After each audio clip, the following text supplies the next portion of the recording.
Where we playeth nothing but chance, and more chance.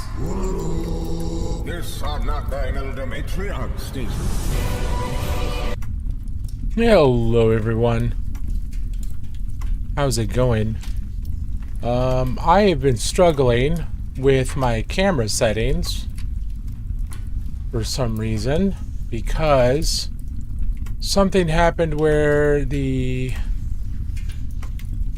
colors got all screwed up.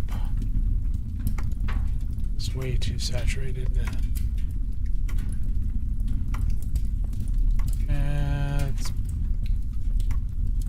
better. I look kind of alive there.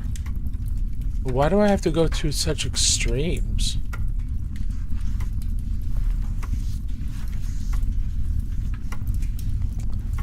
Well, I'll just put it here for now. It's a little bit better. I don't look quite as dead. Hello, everyone. That Chai Cat, Cook Crafter. Hello, hello, hello. Welcome on in, everyone.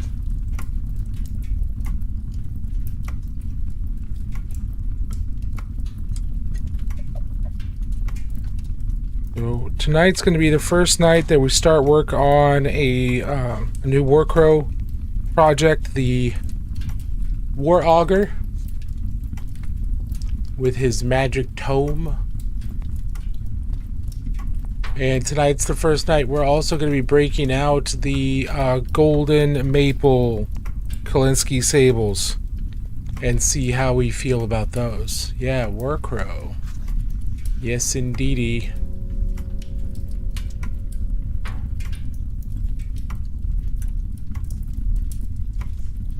It's a really cool model. The dwarves of I think they're called Highguard, the Highguard faction.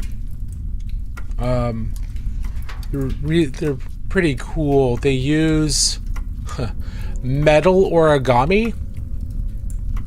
So they have sheets of metal that they bend and fold into these pieces of armor and decorations and the like. And they definitely have a fairly distinct, like, Asian theme, though not entirely, but still very distinct Asian theme to them. But they look really cool. So I'm excited to start painting these. We are gonna go with kind of a gonna try and do like kind of like a saffron yellow for the main color, and then with turquoise as accents. It's kind of a pop color there. It's a color scheme that I've been wanting to do for a little bit, so we're gonna play around with that, and we're gonna see how we do. Let's see how we do. Well, first of all, we're gonna get out some flesh colored paint to just base coat excuse me, kind of base coat some of the skin colored areas.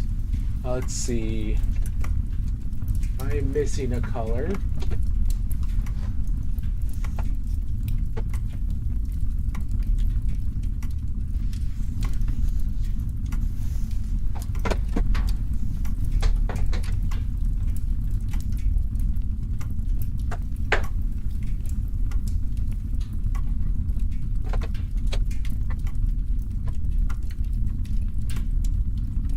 Sorry, I forgot to grab a color. There we go. Hope everyone's weekend went well. I hope the beginning of your week is going well. What's everybody working on? Anybody working on anything for hobby-wise?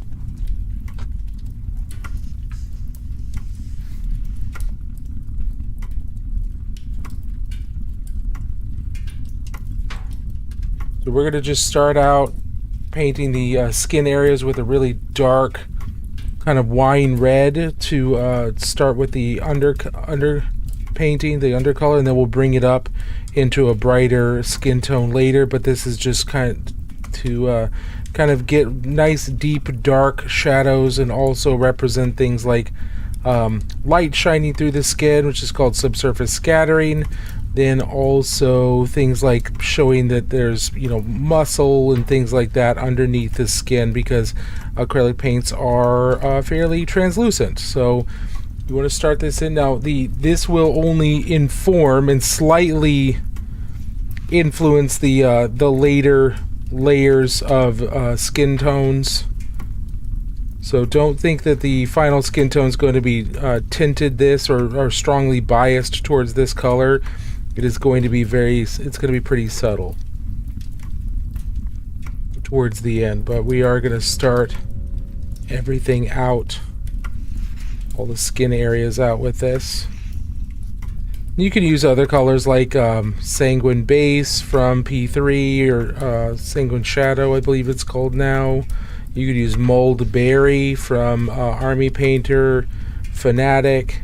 So a lot of different colors you can use. This is dark burgundy from Pro Acryl. And we're just starting there, and then we'll brighten it up later. We're going to bring this up later. Yes, I do have a wet palette, and I do tend to use one, just because, you know, I like to work with the paints for a while, and a wet palette just keeps the paint workable for longer. So ultimately, I'm not having to stop every like half hour and get new paint out. It is certainly not necessary, and wet palette is not necessary. I just find that it's handy. It helps me with my process. It is definitely not something that people are required to use by any means. It's very much like an airbrush. It is a good tool. Oh shoot! Thank you, MC Cat. Appreciate that. Sorry about that. Yeah, it's a good tool to have, but a wet palette is by no means necessary. So those are the only two skin sections right now. Like I said, we're going to start out with that, and then once this is fully dry, we'll start doing our lighter skin tones in. And I did say that starting out, we're going to do kind of we're gonna try out a yellow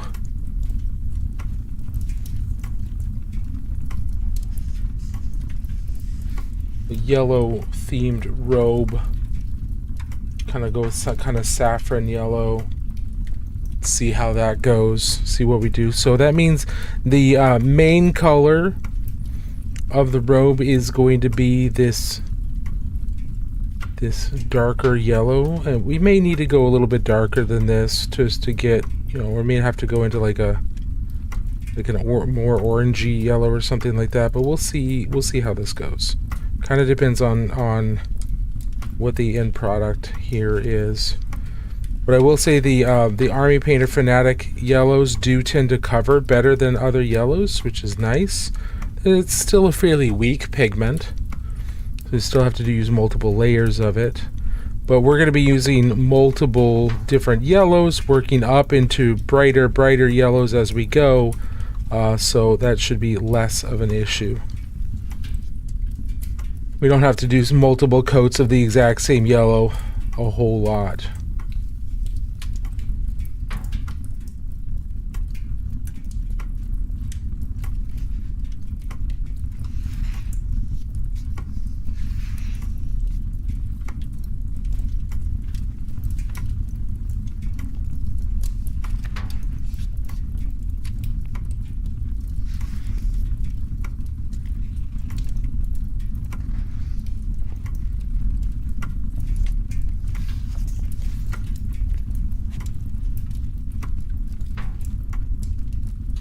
And I may be covering up areas that will be painted other colors later, and that's okay, because I can always paint those over later. I can paint those later with stronger colors. So I don't have to worry about this. It's not like working with speed paints or contrast paints where I have to be very, very careful about where every single color goes because later colors won't cover it. I'm using regular paints for this, so I can always paint over an area that maybe got yellow on it that I don't ultimately want yellow to be there. I can always paint over it. I don't have to keep it super clean.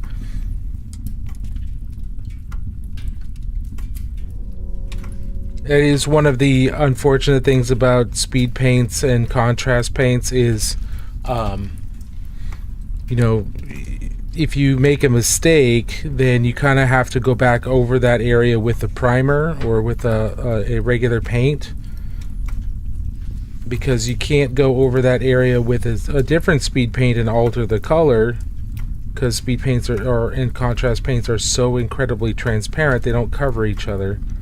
Whereas with at least acrylic paints, regular acrylic paints, if I make a mistake, I do have the option to go in with a different color and cover up that initial mistake, because they are more transparent.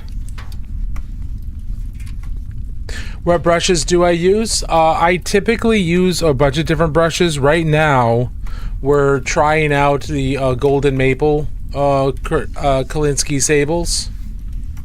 So this is the first stream where we're using these. I just ordered these in. Now I bought these with my own money because I wanted plenty of time to test them, and I didn't want to be locked down to like, hey, you need to have a review video out in 14 days, because that's how the TikTok shop works. So if Golden Maple did contact me and ask me if I wanted to get a sample, and initially I said yes, and then I saw the TikTok shop terms, which is not set by Golden Maple, it's set by a TikTok shop, and they say you have to make a video on your purchase within 14 days if you get a free sample, or you're supposed to.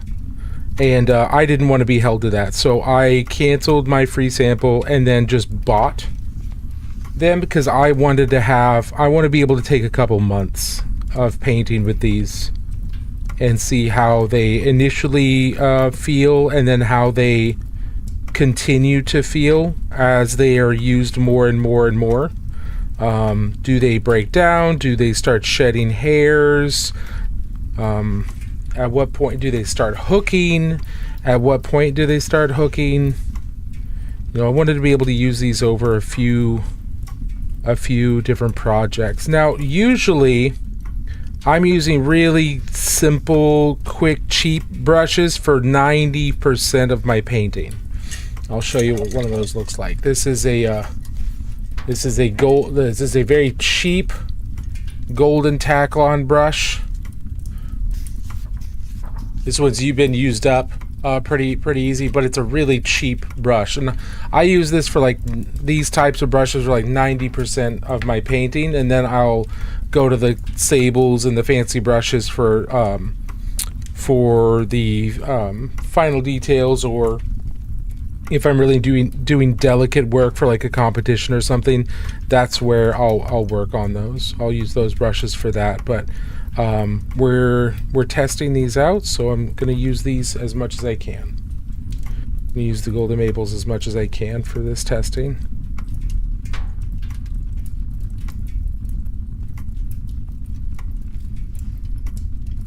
Always be trying new stuff. Never know when you're going to come across something that kind of blows your mind.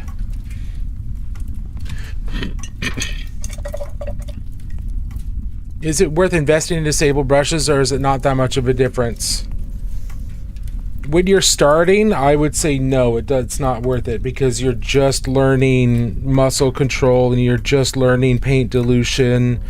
So no, I'd say at the beginning it's not worth it, because you're not going to be able to take advantage of the advantages of a sable brush as much as you would later. So I would stick with a little bit more inexpensive brushes that have good snap and maintain their shape fairly well. So I'd say usually golden Taklon brushes, or something like that, where the material is golden Taklon.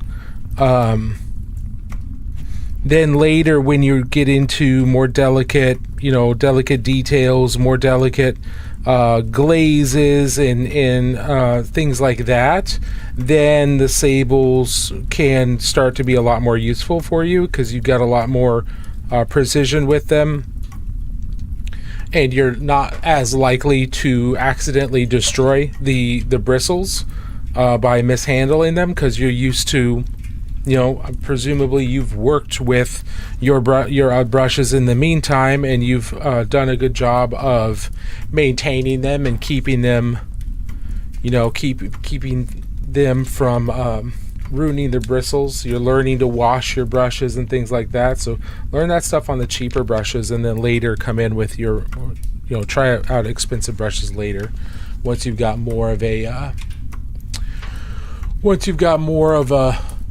better handle on it. Can you show what paints you're using? Yeah, right now we just base coated with War Paint Fanatic Demigod Flames, and then before that we started the skin with Dark Burgundy, and then later on we'll be going onto the skin with things like Moonstone skin, and go lighter from there. I just got out some Deep Azure for some of the piping on the skin, or not on the skin, on the clothing, because I wanted to go with kind of a yellow and turquoise kind of feel for this project. So we're just seeing how this works out. It's entirely possible I may decide, yeah, I don't like any of this, and repaint it or strip the paint off.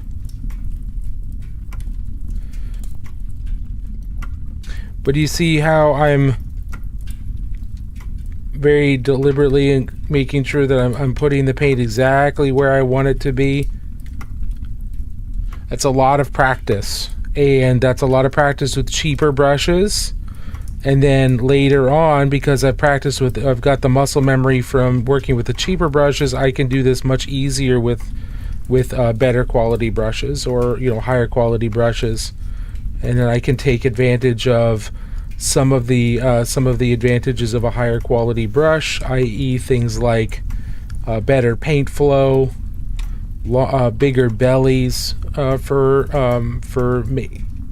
keeping moisture in the paint and being able to paint longer with it.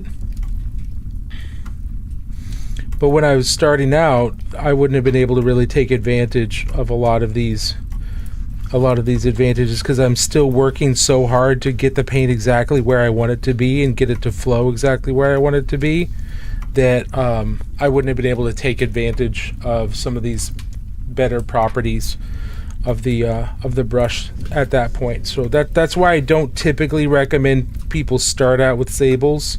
You can. There's nothing stopping you. It's not a crime or anything. I just don't think you're going to be able to take as good of care with the brushes, and you're not necessarily going to have the muscle memory and the coordination to take advantage of some of the stuff. So I don't want you to waste your money. Later on, absolutely go get it. Yeah, get it. Just I wouldn't start with it, personally. I've been using some Nick Pro brushes from Amazon for a while, and they're starting to get hooked. Yeah, they're all synthetic brushes will hook eventually. It's just kind of something that they do. There are ways to mitigate the hook and also straighten the hook out, at least temporarily.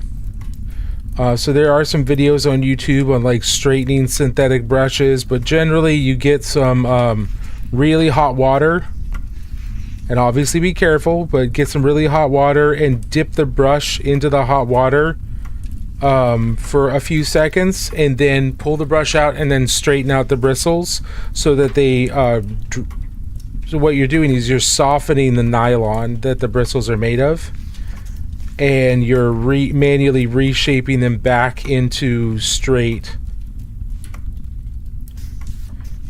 straighter configuration, and that can minimize the hook. Sometimes it can get rid of the hook. It's not permanent, but it can get rid of the hook.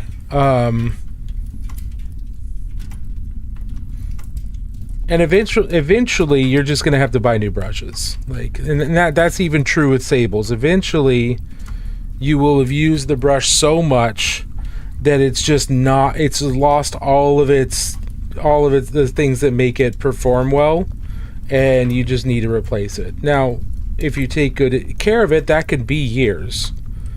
But I know painters who are really high level painters. So these are not your typical painters. These are people that paint for for companies and things like that.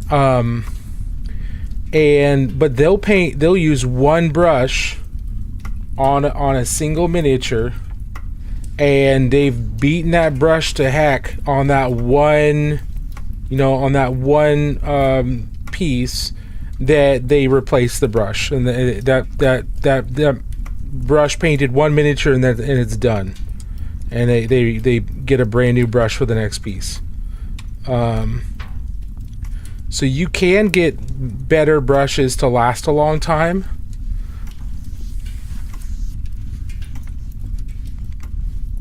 but you can also, depending on your painting style and how rough you are with brushes, they can just last one. But I haven't tried Nick Pro yet. Nick Pro is a line that I want to try, just to keep myself informed. I try to rotate between different brush lines, so that I'm maintaining familiarity with as many as possible. So Nick Pro's one I want to try. What is it? Goblin, Foxbite. There's a few out there. I'll give them all a shot. Because I've got Army paint. I've got Rosemary and Co. sables. I've got Zim sables. I've got Golden Maple now. I've got Raphael. I've got Da Vinci. I've got Winsor and Newton. I've got Artist Opus.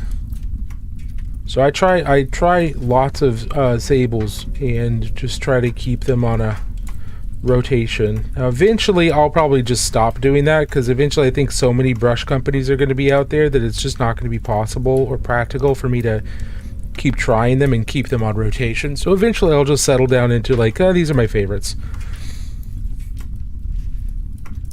But while I can, I like to try them.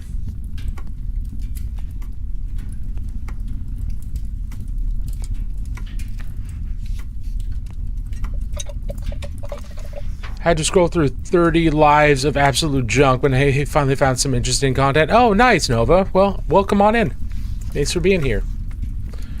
I'll definitely try that, but I keep one hooked because I like the hooked band. There are advantages to using hooks. Yeah, a lot of people like the hook for certain things, getting into deep corners and things like that. So yeah, that makes absolute sense.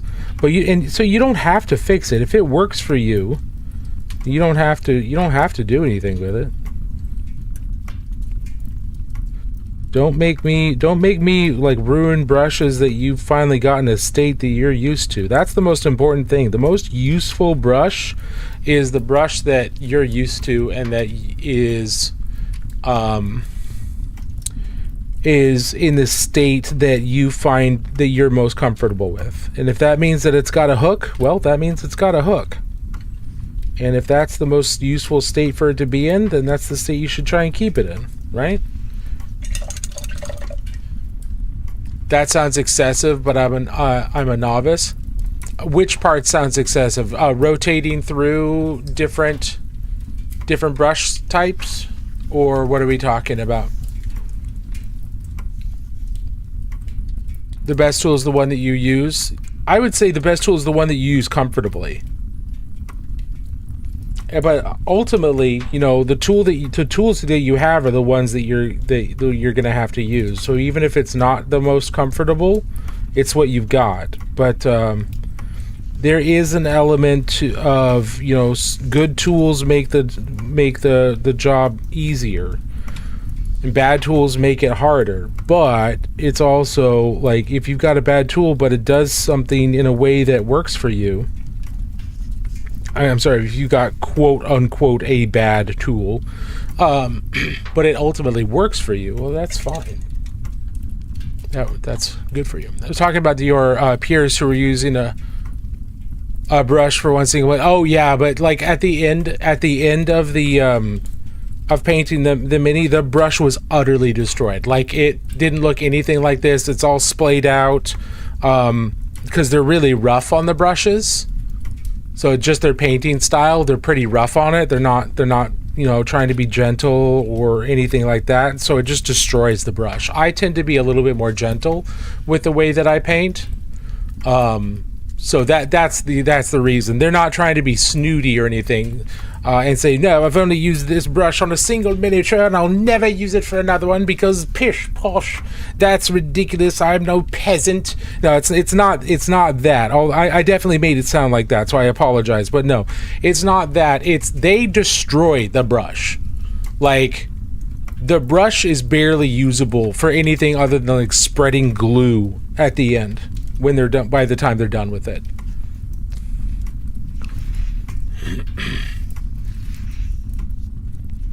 That's my bad. But yeah, I would say that, you know, being that rough on a brush, I would agree, is excessive. I don't know why you would want to be, you know, consistently that rough with a tool that you're using, but you know, it's their brushes, it's their paint job, and they're the ones getting paid, you know, the hundreds and hundreds of dollars to paint a miniature for a company. I'm not. So you know, I can only say that doesn't sound at all enjoyable to me. It sounds awful, but they're the ones getting paid to do it, and that's their style. So that works.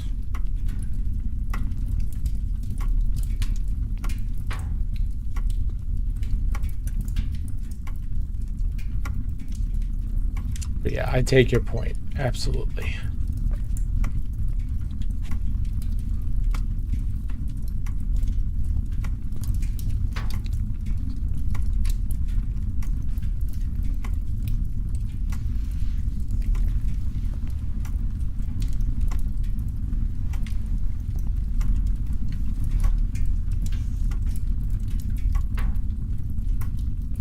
Ah!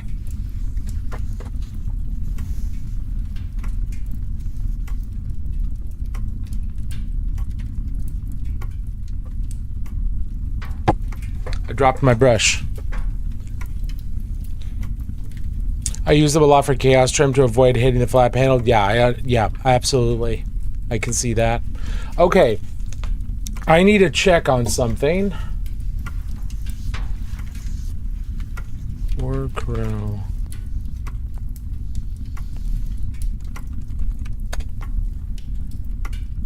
Mount Haven.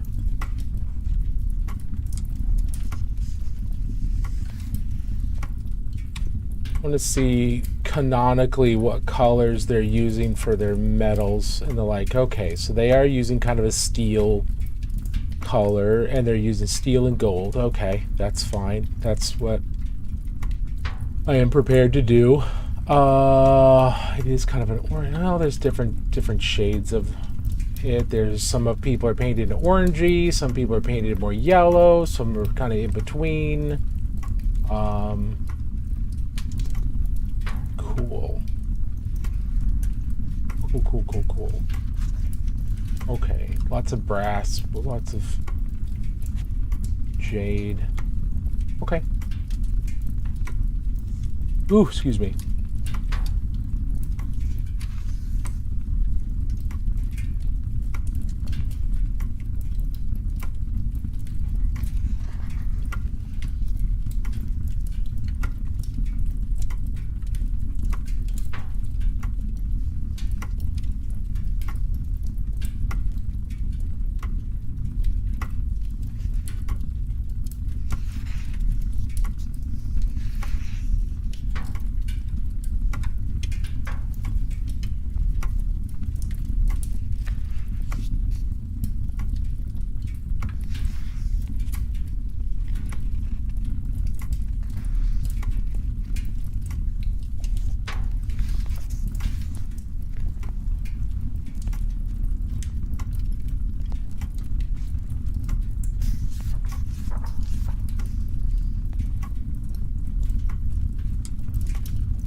I'm just doing a base, like an initial layer of a darker kind of peachy color here. Now the initial color we put down is a very dark purple to represent kind of the muscle and bone and blood vessels flowing beneath the skin. And now we're going back up into kind of more lighter skin tones there. Now if I wanted to continue building off of that initial color and go with really dark skin, it'll be really easy to do from that. That kind of purplish, really dark purplish color is a great starting off point for lots of different skin tones. But I'm based on suggestions from chat and some people, we're going to be painting him like me, and I am a pasty individual, so we got to go to the pasty. We're just starting out here. I've just finished painting Bellicor. Got any recommendations for our next project? Something fun to paint? I don't know. What do you got?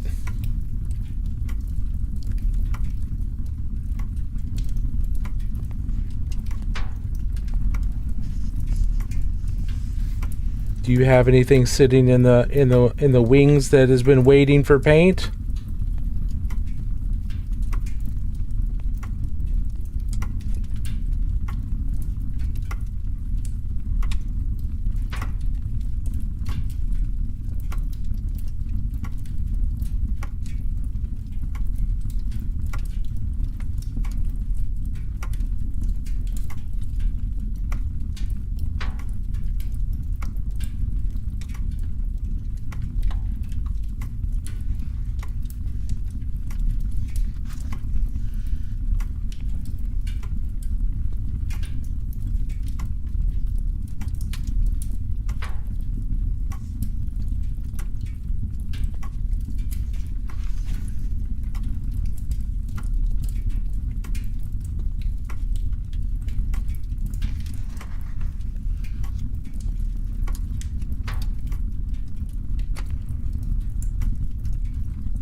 No, just got back into painting, so I'll have to buy a new one. Oh, interesting. Okay, what type of do you prefer sci-fi? Do you prefer like AOS? Because Bellicor can be painted for both or either. I'm sure it could be painted for both, but definitely either. So which one do you prefer? Or do you not have a preference?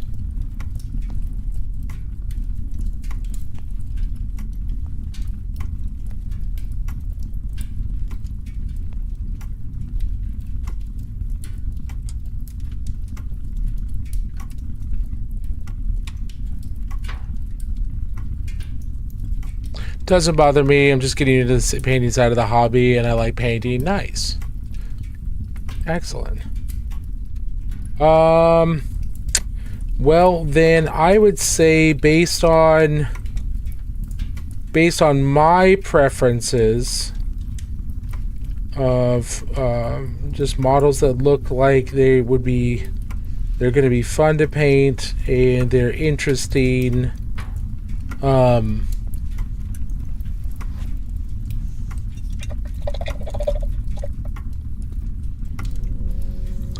I would say either, honestly, the new Keeper of Secret model, the newer Keeper of Secrets. I find those to be extremely interesting to paint, or at least interesting models. They've got lots of big, wide open areas, but they also have more delicate musculature that's still defined.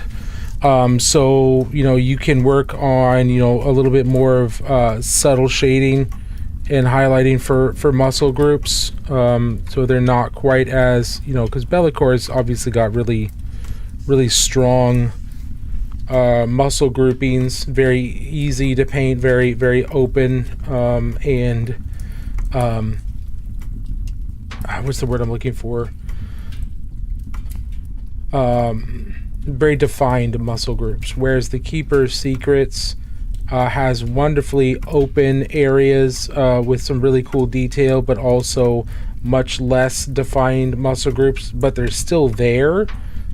And they're still obviously visible, so you'd say probably a little bit more feminine or a little bit more androgynous muscle groupings as opposed to like the male power fantasy, which there's nothing wrong with the male power fantasy, just thinking in terms of things to learn and stuff that I would want to work on that I'm not good at right now is learning how to bring definition to less defined skin tones, less defined areas of skin that don't have really strong muscle groupings or don't have really strong muscle definition, but still being able to make those visually distinct.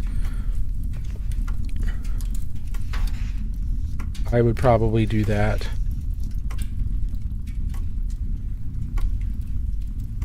Then I think it's just a really cool model. The Keeper of Secrets models are really nice. Failing that, I'd say one of the Skaven, like one of the Skaven Greater Demons. Big scary rat demon. That sounds really cool too. The Skaven are really cool.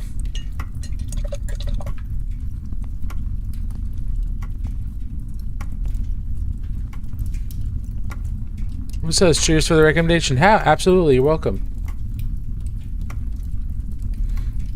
Happy to help. Okay. Let's come back in with our yellow here. And there are some areas that need a little bit of covering up because there was some overspill, and that's okay. You can also strengthen the yellow in a couple of spots, but let's see if we can't neaten a couple things up here and there.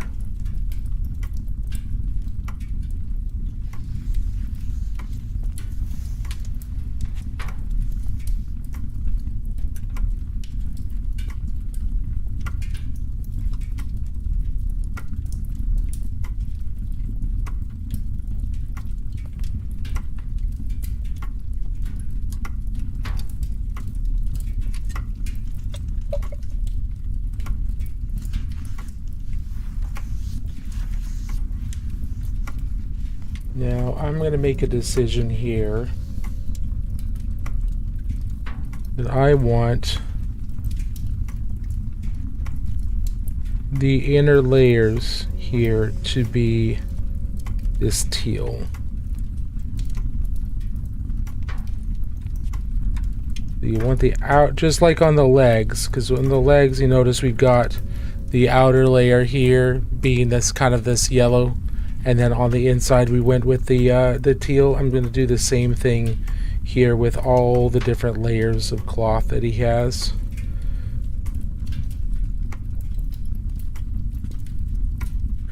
Just because I think that's going to make things a little bit more visually striking, and it's also going to maintain some more consistency across the model.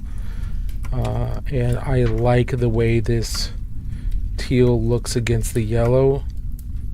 And just so everybody is aware, this is very early game. Like we haven't done any shading, we haven't done any highlighting, we haven't done the vast majority of the painting. These are just the basic colors that we're putting down, kind of mapping things out, and then things are going to get a lot more visually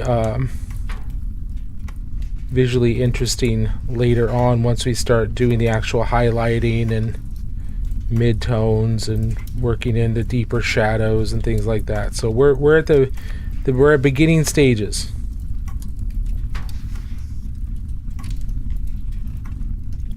And if you're just starting out painting, maybe this is as far as you want to get, and that's okay. That's okay. You can just just do the basic colors, maybe give it a wash or something like that, and then you call it done. And if that's all you need to do, there's no reason for you to go more more than this. Then 100% stop when you're comfortable. Stop where it looks good enough to you. Don't feel like you have to push yourself to the ends of the world on every single piece by any means.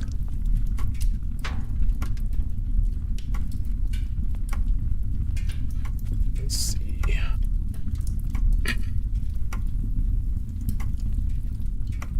Am I missing any questions? Nope. Okay.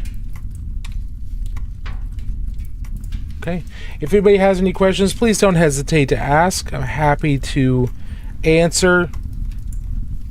That's a huge portion of why I stream, is to specifically answer people's questions about miniature painting or Warhammer lore or anything like that. But it's mostly to answer questions and encourage people in their miniature painting, or if people are curious, answering their questions and satiating their curiosity. So if you have any questions, please do not hesitate to ask. Happy to take time and answer to the best of my ability.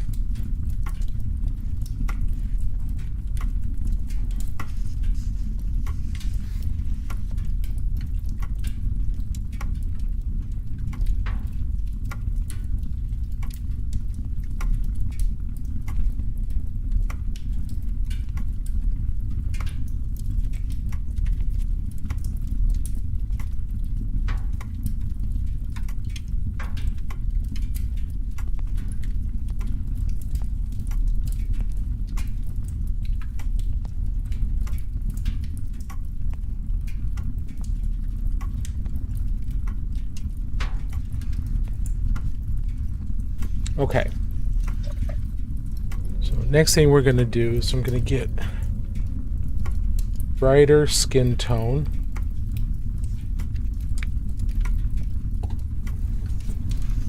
Then punch my microphone by accident. Sorry if everybody... Well, I'm sorry if I hurt anybody's ears there. It wasn't my intention. Get a nice tip on this.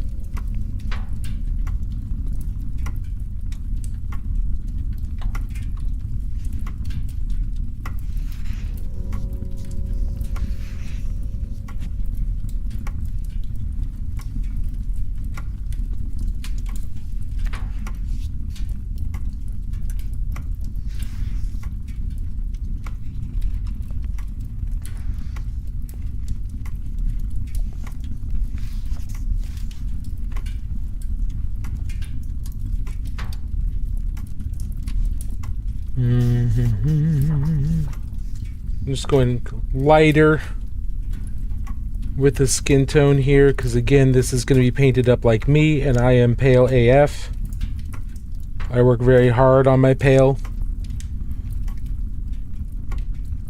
I'm up here in the Pacific Northwest, so cloud bathing's a thing. Work really hard to maintain a pasty complexion. So we're gonna make sure he kind of shares in that, because he's a book guy, right? He's a bookworm. He's a bookworm. He's doing magic all the time. He's not out strolling in the sun. He's not out there working in the fields or anything like that. That is for other people to do that valuable work, where he learns to divine war, because he is a war augur, so a diviner of combat, telling the future and helping his side win their conflicts. So he's got to hit the books, he's got to practice. So he's down there all the time, working and slaving away in the books, stacks of books. Much like a useless wizard. Down here in the Great Library of Magic, making sure everything's okay, making sure no visitors like yourselves or no students are getting whisked away to a magical wonderland by accident. That's the last thing we need. I'm just going a little paler here. Now, I think I did not mix this up terribly well.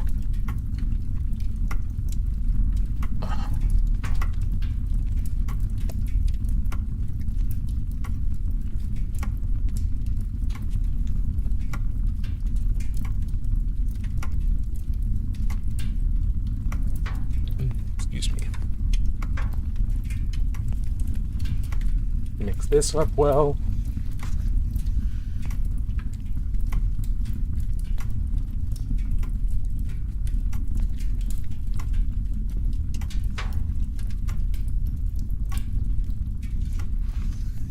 If anybody has any questions or anything, feel free to ask. If anybody's working on anything, you're working on anything art-wise, hobby-wise, love to know about it. I really enjoy hearing about people's art projects and interests when it comes to being creative. So I think it's really important for people to have some form of hobby that involves the creation of something. If you're able to, even if it's something simple, that's fine. Whatever it is, because I think humans do really well when we're able to do some creative work in addition to everything else that we do.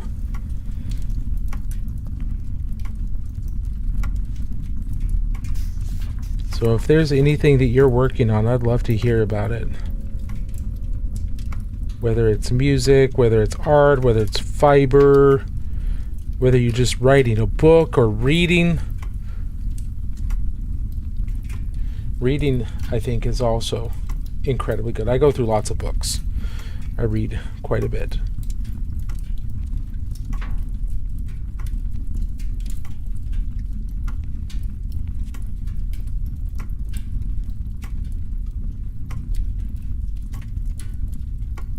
I think that's all very important. And I know I'm all hunched over here and looking all Gollum-esque. Also, planting food forests and small animal sanctuary. Ooh, neat. I make paperclip sculptures. Oh, that's cool. Goats and gardening. That's really cool. How did you get into paperclip sculptures? That's interesting. I don't know if I've heard of that. So are you just using paper clips to make the sculptures, or is this, or are you using paper clips to like connect things together to create the sculpture, like sheets of metal or sheets of paper, or how does that work?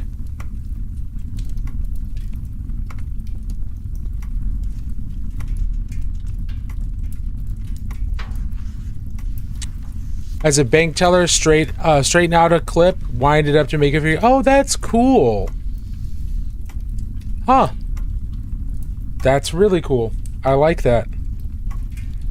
And you said you're planting food gardens and things like that? Food forests in a small animal sanctuary? That's awesome. Excuse me. So do you work at a animal sanctuary, or are you lucky enough to have some land to be able to do that? That's really cool.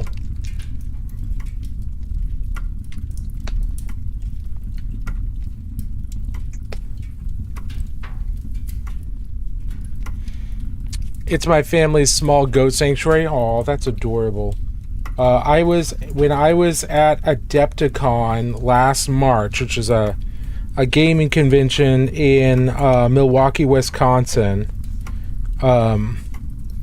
We were at a German brat house on one of the last days, and a lady got out of her car and had a miniature goat on a leash. And she went down to a different restaurant, but it was the most adorable thing I'd ever seen. Or close, it's close there. I can't always say it's the most adorable thing, because that's obviously hyperbole, but it was absolutely adorable. This tiny little miniature goat on a leash.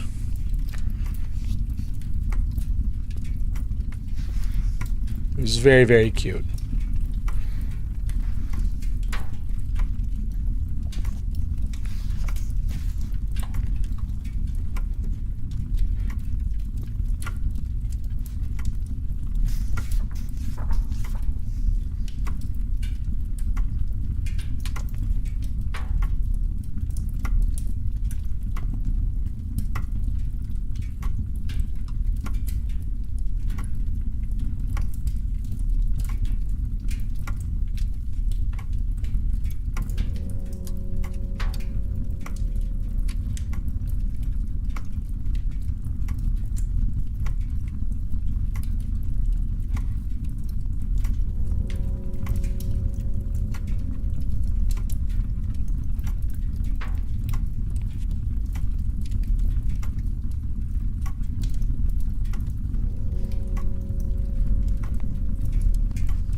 I'm trying to get all of the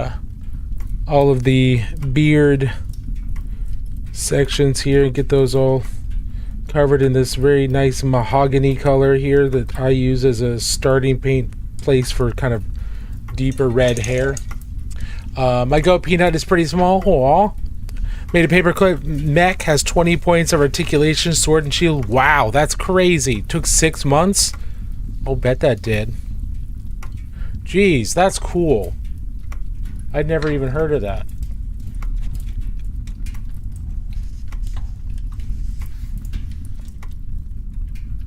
That's really cool.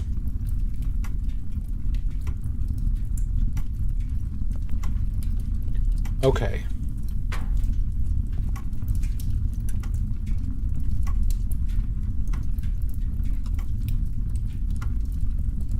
Now we're going to take a break in about 3 minutes here. We try to take a break every hour or so. So just giving you all a heads up that in about 3 minutes we're going to take a 3 to 5 minute break, and then we'll be back to continue working on this. And during that break, we're not going to be painting at all. Going to be using that time to go to the bathroom, drink some water, say hi to my cat, make sure she's okay, get up and walk around a little bit. So I do recommend that if you're able to, you take that break time to do the same. It's nice and convenient. You're not going to be missing any painting during that time.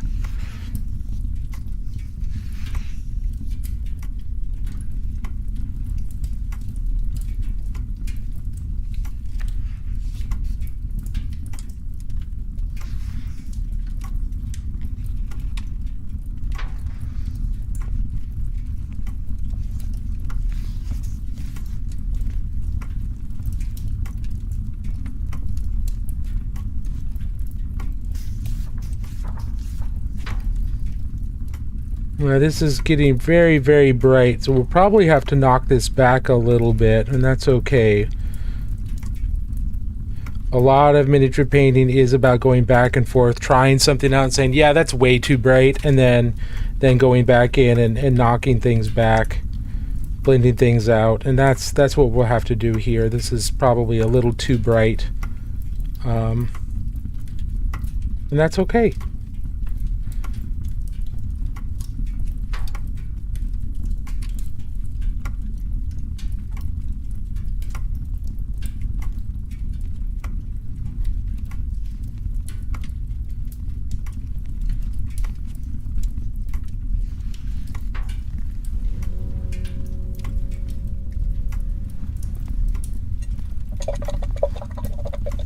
Bro is painting himself. Beautiful, just beautiful. Thank you, Trey.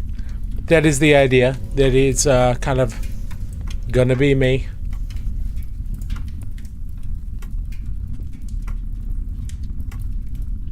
We got 1 minute before our break. So like I said, during that break, we won't be painting. I'll be getting water, using the restroom, all that fun stuff. Making sure that I stand up and walk around a little bit, so I'm not on my butt for 3 hours straight.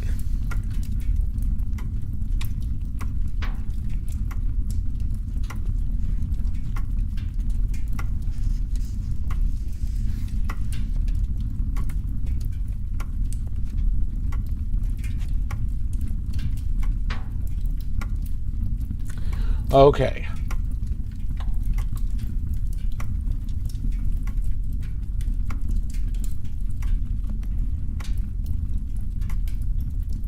Wow.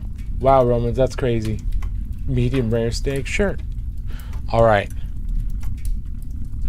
Okay, everybody, we're going to set this here for a second. We're going to take a break. Like I said, every hour or so we take a short break to rehydrate, use the bathroom, all that fun stuff, walk around. So we'll be right back, and I'll see you in a couple minutes.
A wizard is never late, Frodo Baggins.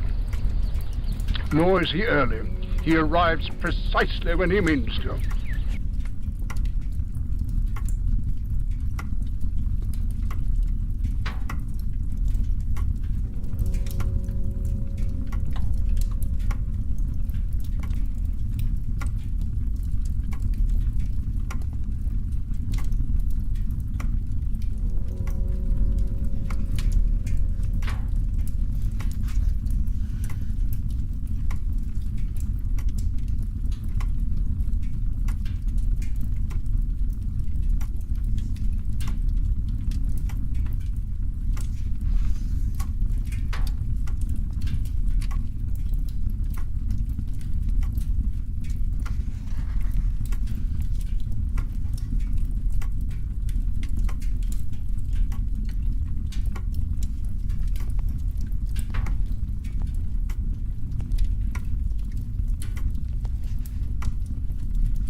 Okay, we're back. Thank y'all for your patience.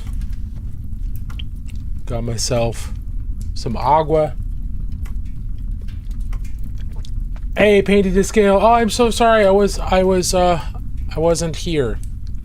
Hey, to raid and run, but I have a sick hobby to check in on. Be like, okay, sounds good. Painting to scale. Thank you so much for the raid. How's everybody doing? Welcome on in.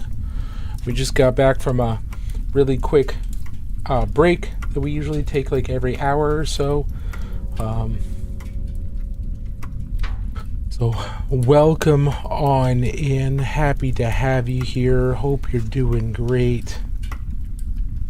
We are working on a war auger from Warcrow, which is the same company that makes Infinity, Corvus Belli. It's their fantasy game called Warcrow, and this is a member of the Dwarven faction, or a faction called Mordheim, which I believe is almost entirely dwarves.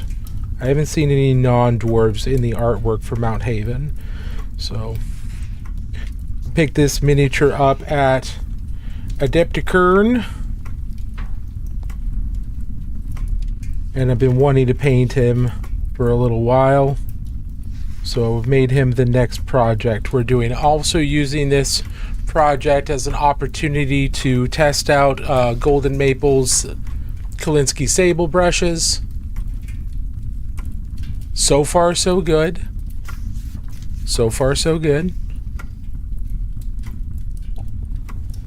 No major complaints. Just make sure we're mixing up. No, when you're mixing up tube paints like this, you can shake back and forth just fine. But I find rolling them is a lot faster. And you can always do a mixture, but I find rolling them to mix them up after they've been sitting there for a while is a lot faster.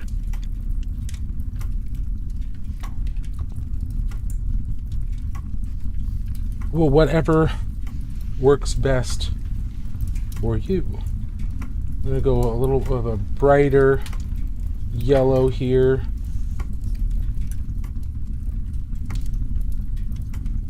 I'm going to start hitting these upwards facing areas with this brighter yellow, avoiding the shadows.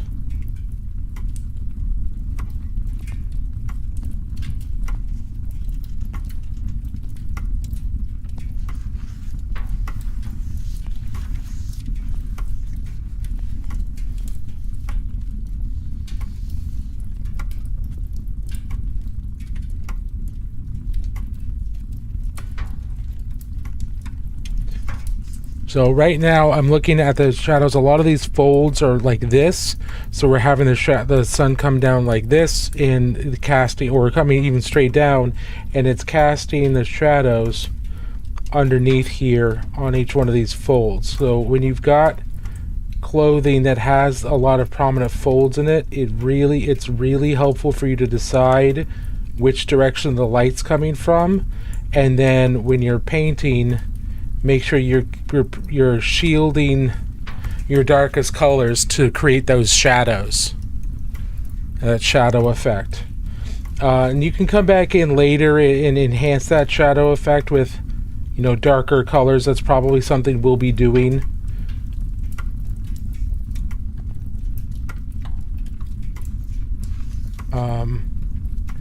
Just to get that, because having those shadows is really important. It really kind of shows the volumes of the clothing, how complex the clothing is, where the light's coming from. It just makes the clothing look a lot more realistic and a lot more interesting. So that's what we're coming in here with this lighter yellow for. Making sure we're preserving those shadows deep underneath some of these folds and some of these some of these hidden areas.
See how much brighter that is starting to look.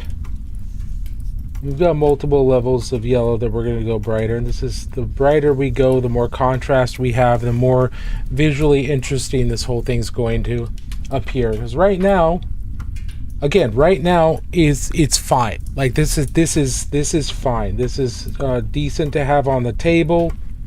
Would be no problem having this on the table. It is representative of the figure.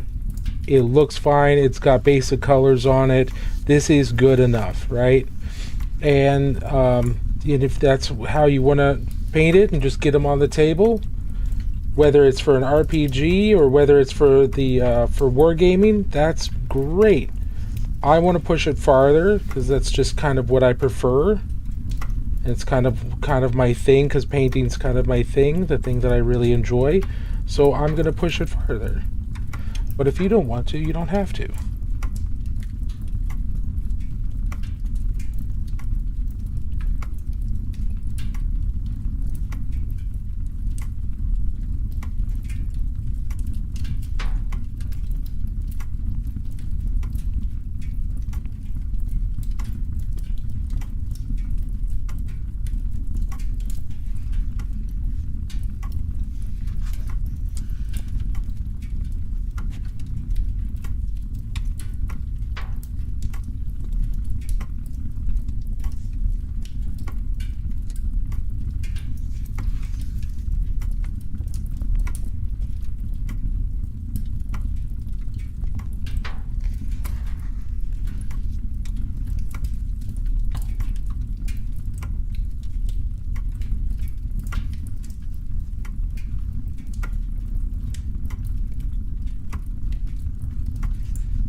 Again, if anybody has any questions, or if anybody's working on anything that they want to talk about or share what they're doing, or if you have questions about miniature painting or Warhammer or really any type of subject like that, feel free to ask. That's why we're here. If you have questions about painting, if you have questions about color theory, if you have questions about, different techniques, feel free to ask. That's why we stream. Stream to encourage, and we stream to educate. That's the most important thing.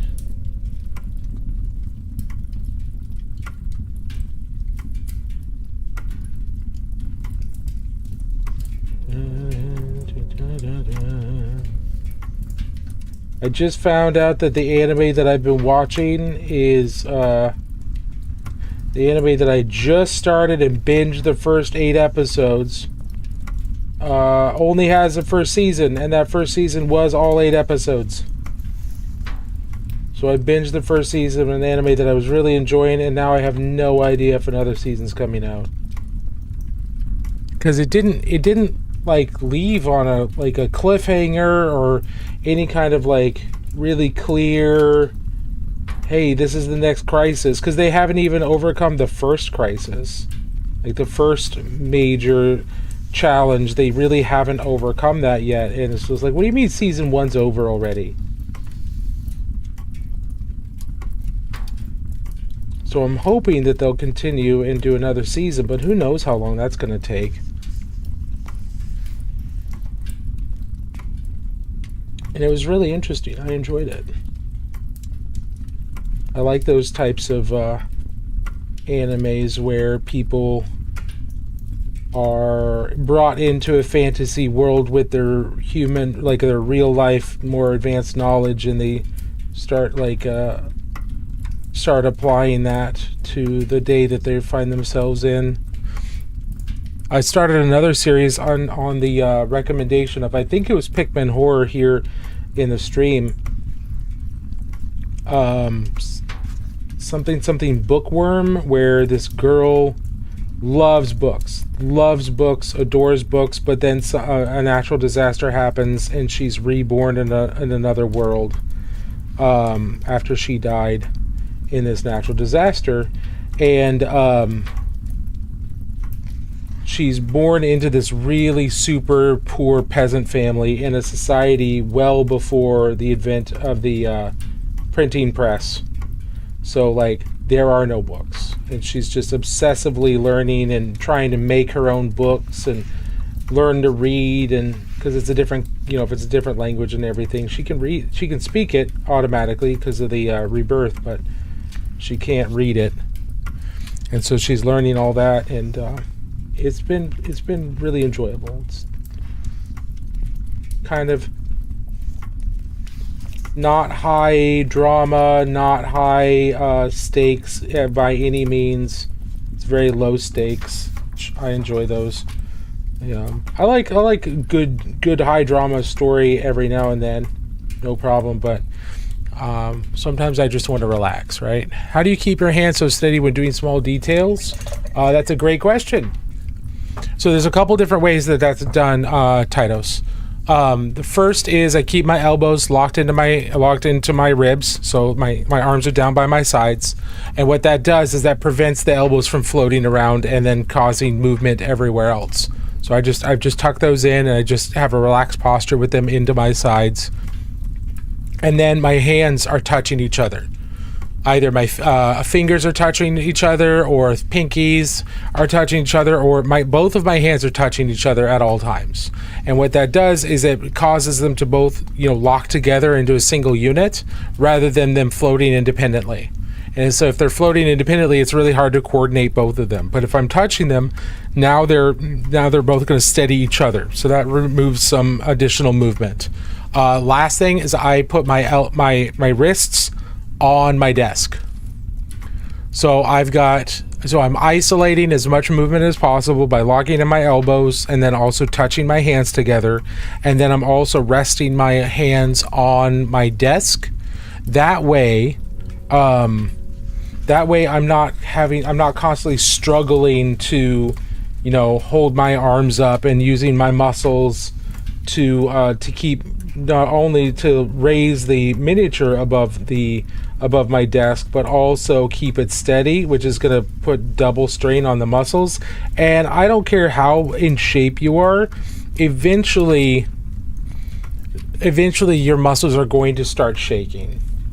And so if I'm going to paint for multiple hours, I'm going to try and reduce as much muscle strain as possible so that I can continue to paint without my muscles starting to shake really badly.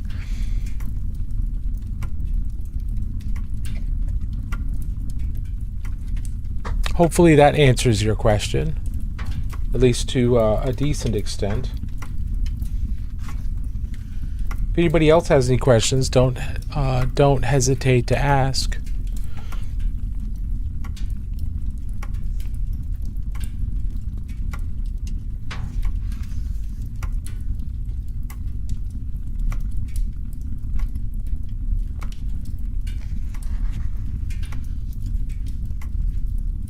I'm also very light with my touch on the brush, so I'm not cramping. I'm not using a lot of pressure on in my fingers to hold onto the brush.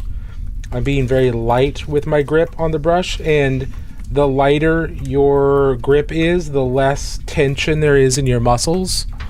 And so the less shake that tension's going to cause in the muscles of your hand. It's just like trying to hold the hand up and elevate it off of the desk.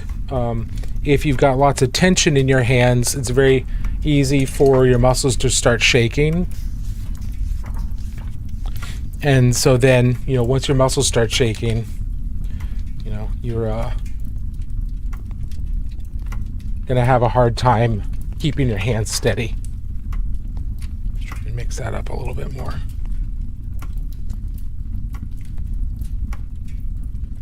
Yeah, you're very welcome. Hopefully you'll find that useful.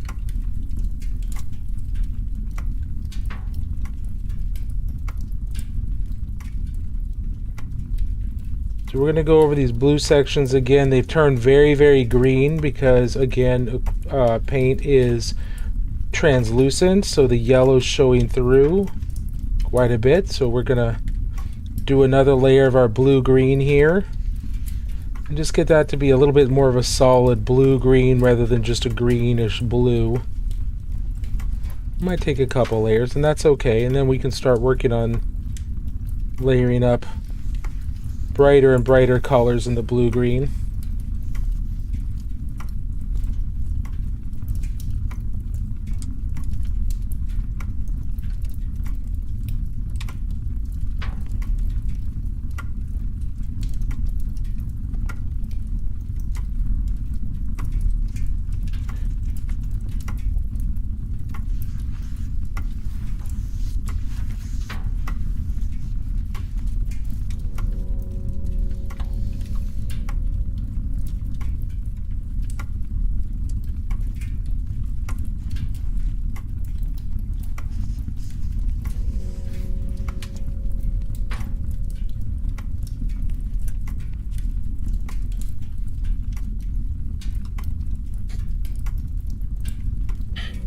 Who's this tiny man and what is his name? I don't think we have a name for him yet, but he is a war augur for a faction of Warcrow called the Mordheim. He's a dwarf, and the cool thing about the Mordheim dwarves is they use a type of metal origami to shape a lot of their decorations and their armor.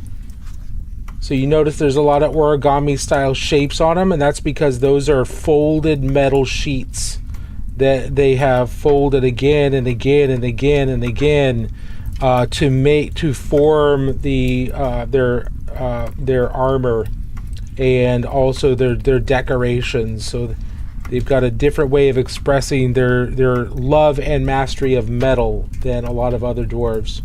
It's an interesting concept. I like it. They've got a lot of heavily Asian influence, at least aesthetically, but they've also got more unique aesthetic elements to them as well. Does he have a backstory so it's more tragic when he dies? I mean, I would say so, yes. I would give him I'd give him all the backstory. He's a younger dwarf, so he's not like close to retirement or anything like that, but I would say that, maybe he's the only member of his family who was accepted into War Augur College, and now he's working really hard to make sure his family honor is upkept while his dastardly brothers and sisters are jealous and are continually trying to undercut him because of their jealousy. And his mother is, very sickly. She's worked really hard to get him through war college. He's worked really hard. And now not only does he have the rivalry of his brothers and sisters, but he also is working under one of the most brutal wars that the Mordheim clan has ever really been a part of. And the things he's seen on the battlefield, the things he has foreseen, because he is a war augur, which means that he is using auguries to foretell the tide of battle. He is a diviner, so he sees all myriad multiple futures on the battlefield and the horrors that he has been witness to in all of these myriad possible futures, but also the horrors he's seen in the actual future that comes about into the present has truly been weighing on him. And he's been slowly growing over the season, growing as a person, becoming, more and more of a nuanced individual towards the end. And now we're coming up into the last, the penultimate episode. So like if he can make it through these episodes, then he's home free. He'll be a veteran war augur. He'll be able to celebrate being, alive at the end of the battle, at the end of the war. It's going to be great.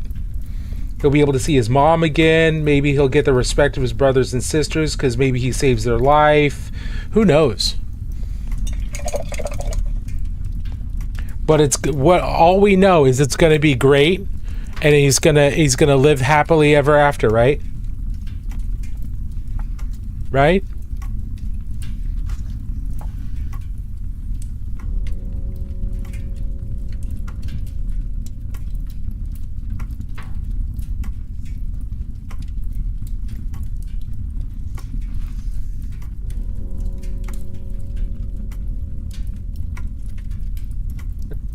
That's how these stories end, right?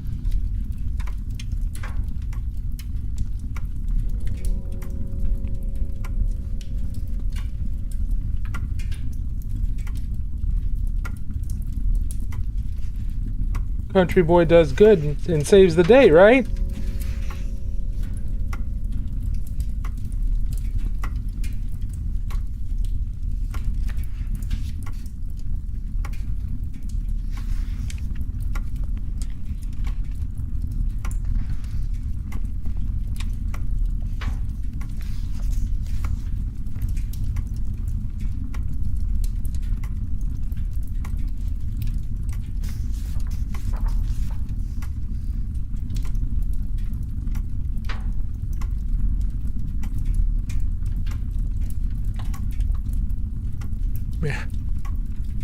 Man, yours is better. I was just thinking that he was a fan of the second wave ska music and lights Cherryade. Yeah, that's pretty good. That's pretty good.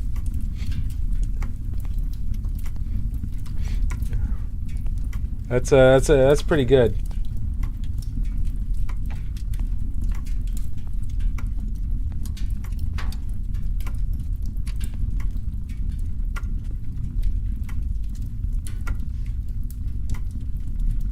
Second wave ska music and likes Cherryade. That's fantastic.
Okay, so we're gonna go up another level with the yellow.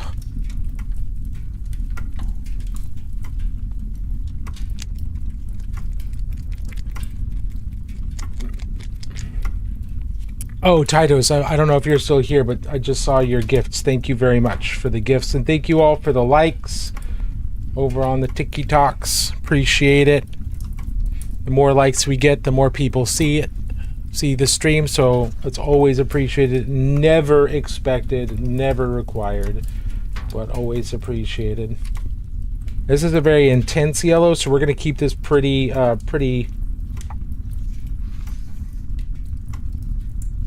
concentrated because I don't want to lose this orangey yellow we've got. I don't want to completely lose that feel, so we may need to go back in with the orangey yellow and kind of reestablish that here and there. But right now we're just trying to choose kind of the some of the higher points in these folds to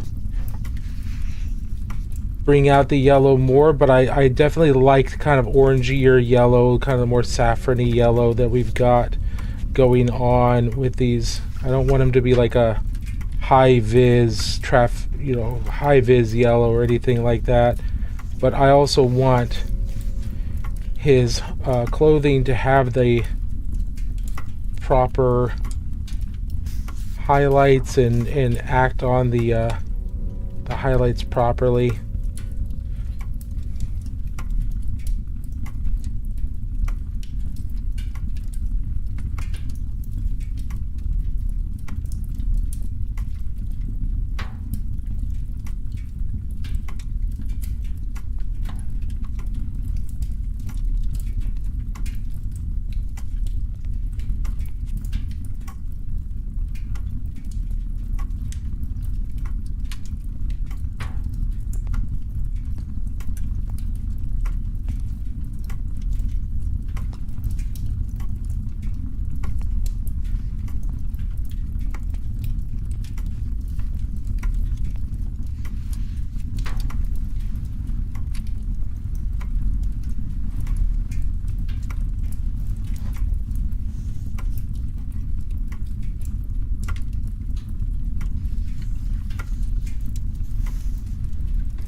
Maybe it rescues crabs on the weekends from what we don't know. Yes.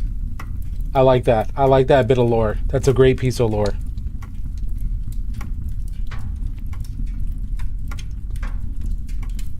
Kind of gives them a sense of mystery. It's like, wait a minute, what are you saving these crabs from? You don't want to know.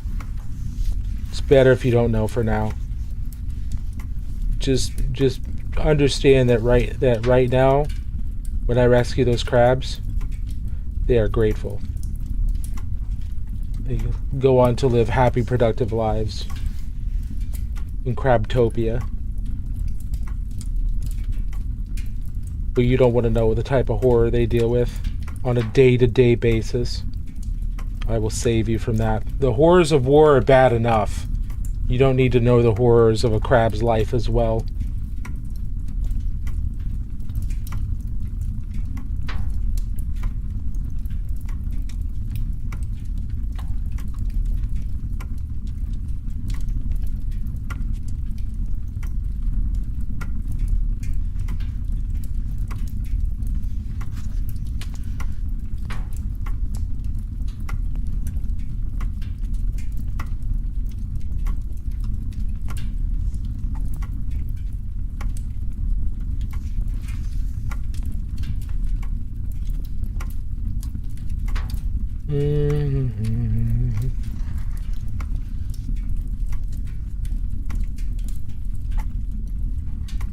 So yeah, we got pushing those highlights up is really adding a lot of dimension to a lot of these folds and the like. Now I'll probably need to go into the folds and darken some of them down just to get some more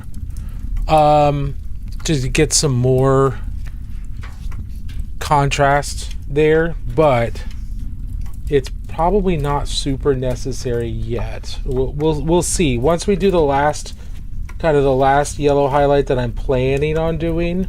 We'll see just how much, maybe we need to do some correction with a shadow color for the shadows.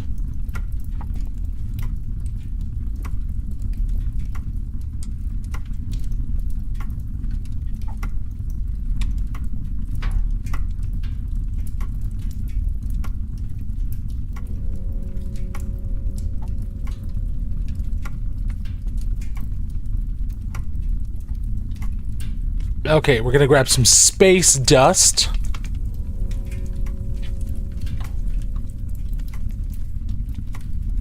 Make sure this is nice and built up.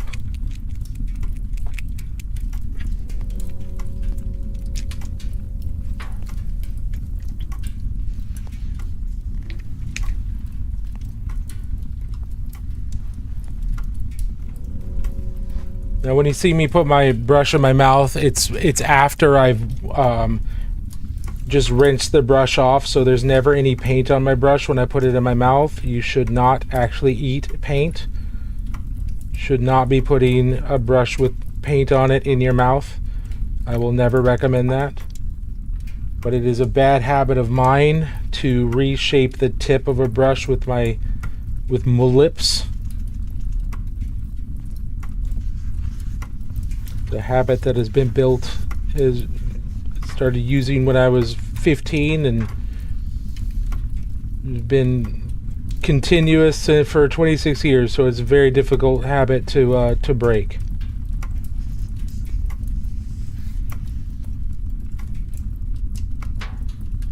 But there's no paint on the brush when I do that. It has been fully rinsed of paint.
Okay.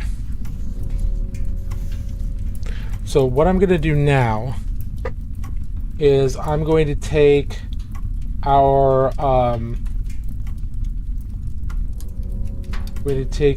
very dark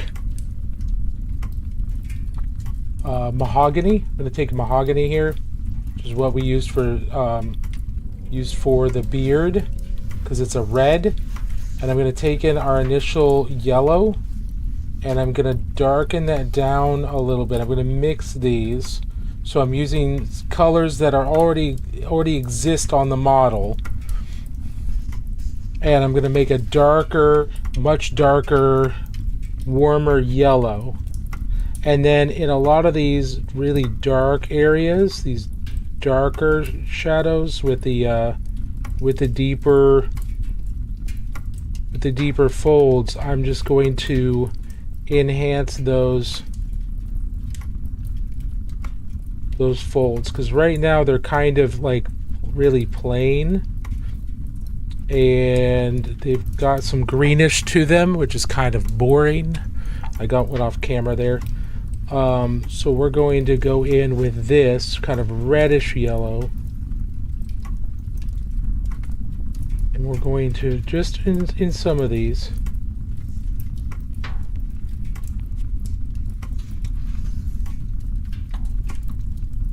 we're going to increase some of the shadow down in there.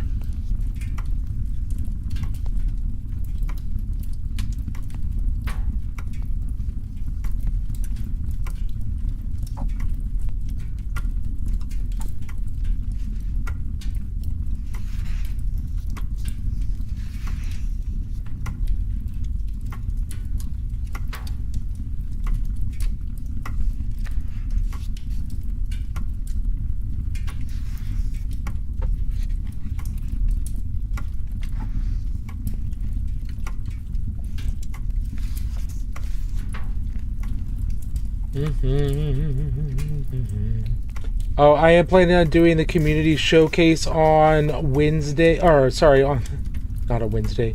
I'm going to put out a reminder tomorrow, which is Wednesday, but we are going to be doing a community showcase on stream on Friday, which is just something we normally do. So if you have anything that you're working on, you kind of want to show it off, or if you got like a finished project that you want the communities to see, feel free to hop into Discord and throw your entry into the works in progress or the completed project section. If you want actual like feedback, we have a feedback section that you can request feedback on or off stream. I don't give feedback unless specifically asked for it, because I want people to have a place that they can just show off what they've been working on without having to worry about that. So if there is something you want to see, or you want feedback on, there's a spot for that in the Discord. Happy to have you post anything there. And if you want the feedback to be private, I'm happy to do that as well. Or we can just do the feedback via text in the channel, or it can be done on the on stream as well. It's just whatever you're comfortable with. I'm fine with it either way. And if you don't want feedback at all, that's cool. Just post your stuff, and then we'll just ooh and ah over it in the during the community showcase, and tell you how cool we think it looks, and give you encouragement on things that you did really well. So if that's something that sounds fun or sounds interesting to you, keep an eye out, or feel free to pop over to the Discord and keep an eye out for the call. Hey, Snickerneck Studios, how are you? I haven't seen you in a long time. I hope you're doing well. Are y'all still in Vegas? What's new? You are excellent. Is the house still going well? I know you guys were, for a while ago, you guys were new homeowners, so I hope that's still going well.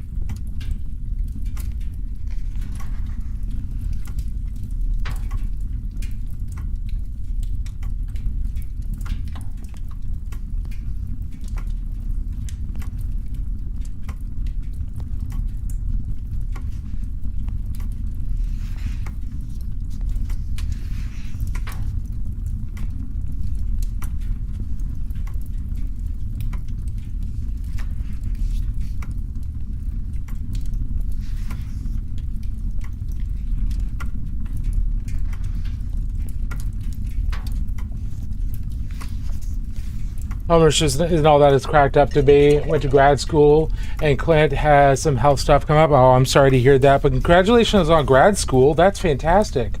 Hopefully Clint is doing okay. I know how having health stuff pop up is kind of bewildering and kind of makes everything topsy-turvy. for a while. I hope that you guys are able to work through that okay. But congratulations on grad school. Are you done with grad school now?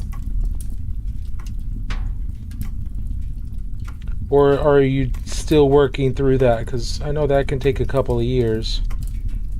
And I'm kind of time blind, so I don't remember the last time we actually talked. Or I don't remember how long ago that was. I remember it, I just don't remember how long ago it was within the accuracy. I think it was the one time I was at LVO, which is a few years ago. I think that was the last time we actually had a conversation. I could be wrong. Again, time blindness. I'm going to the halfway done this May. It's been forever. Buying a house was almost 6 years. Wow. That's cool, though. Well, congratulations on the grad school. That's awesome. What are you going to grad school for? If you don't mind sharing. If you don't want to share, that's totally cool.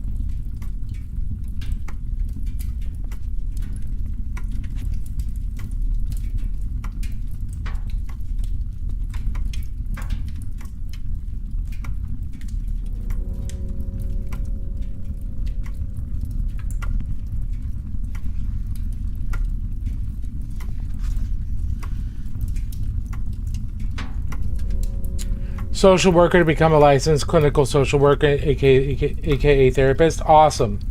That's great. Those are important.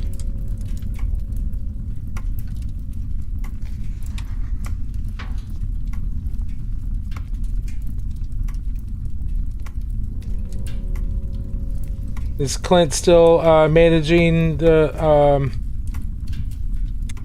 tables at the he's still doing the same thing? I don't remember. I remember the last time we talked, he said he went up to, like, at his title, go to manager, which is big, but I don't remember anything beyond that. I don't know if the health thing affected that or not.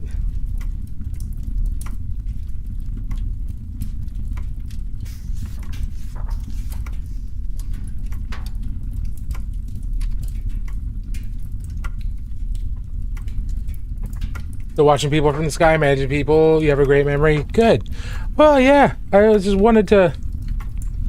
I remember us talking about it, and for some reason it kind of stuck. So remember how big, we talked a little bit about how big it was to have manager added to your title within the casino industry, like how really significant that is, or at least that was the impression that I got, so it kind of stuck with me. I've been doing well. I've been teaching a lot. Last year I taught at Origins, Adepticon, and Gen Con.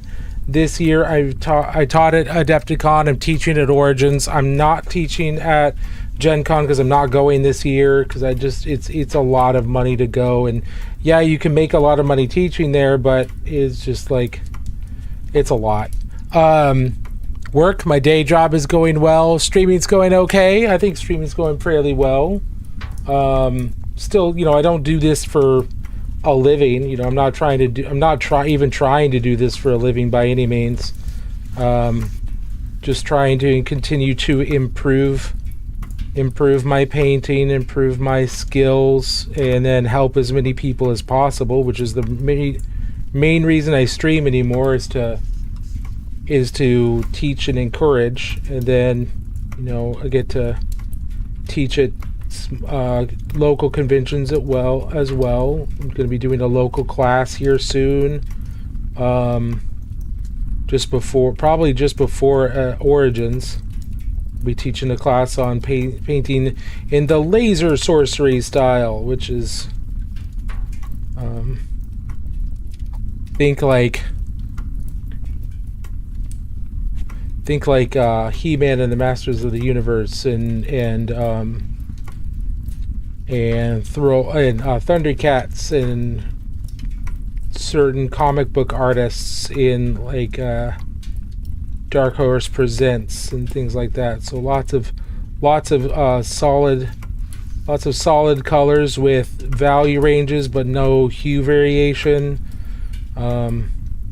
It's a very distinct style. It's very similar to comic book style because it's obviously very reminiscent of comic books and used in a lot of comic books, but it's got some stuff that's specific to it that classic comic book style painting isn't quite the same. And doing that because a couple of the guys that I've met up here in Portland developed a game called Cyber Savage, and that's the kind of the visual aesthetic of Cyber Savage is what they call laser sorcery. So we're developing a class on teaching people how to paint, especially new painters, how to paint in the laser sorcery style so they can make their Cyber Savage warbands look cool and fit.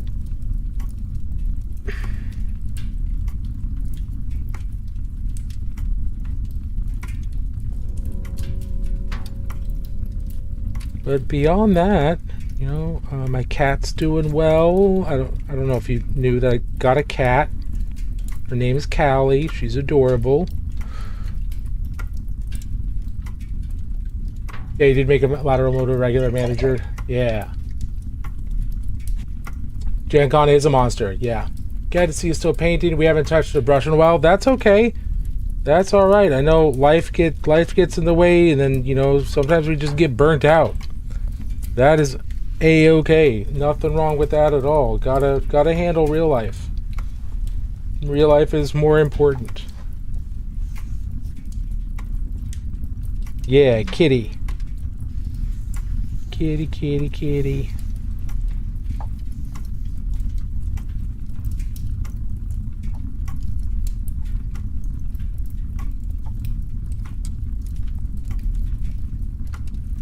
Yeah, her name's Callie. She's a brindle. Short hair brindle. She's adorable. She's also a little bitch. At times. She's very, very needy. She's very needy. But if you... and the way she tells you if she wants you to pet a certain spot is she'll bite you.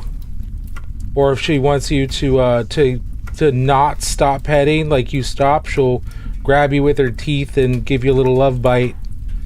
And not the biggest fan of that, I'm gonna be honest. Not a big fan of the love bites. None of my cats ever in the past, growing up with cats or anything like that, they never did love bites. Not a single one of them. And so, having a cat all of a sudden who's just like, yeah, my love language is biting you very lightly, but it's biting you. Not enjoying that. I'm gonna be honest. Not a big fan, but I'm adjusting. Still not a fan though. Like that's just how she expresses love. I don't know what her kittenhood was like. I don't know if she was there with other kittens or if she grew up on the streets without other kittens. I honestly don't know what her socialization was like when she was really young. So maybe she just never learned or never grew out of that. I honestly don't know. But we make adjustments.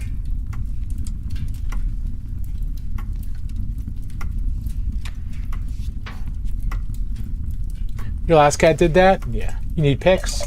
I'll have to send you some.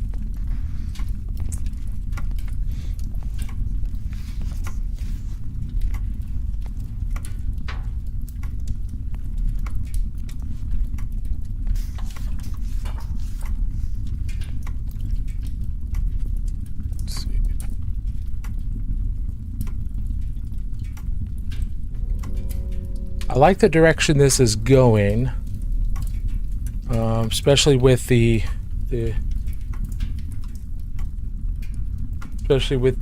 yellow.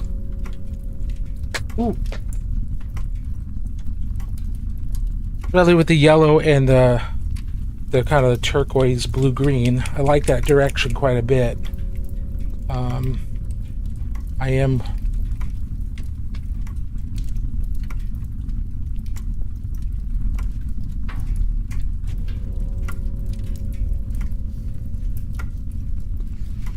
I am not enjoying the satin finish and the near gloss finish of some of these paints. Not enjoying that at all. I don't think that mixed up well. I know a lot of people like satin. I don't like satin very much. It's distracting. And yeah, it can tell me where highlights should go and things like that, but I already have a pretty strong idea of where highlights should go. That's better.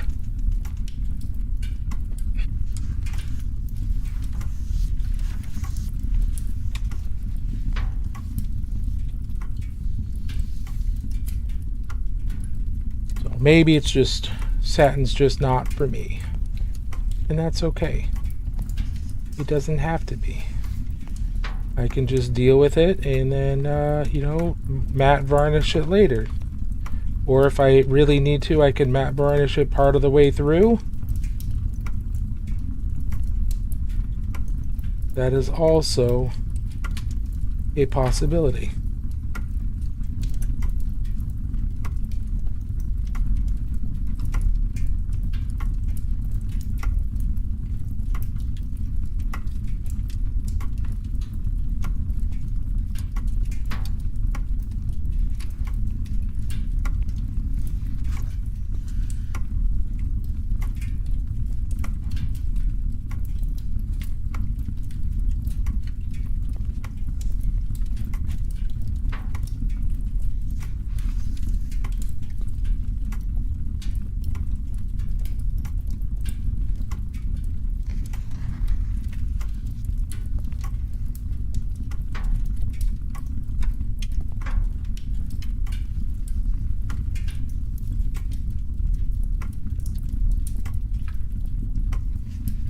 And we're going to be taking a scheduled break here in about 30 seconds.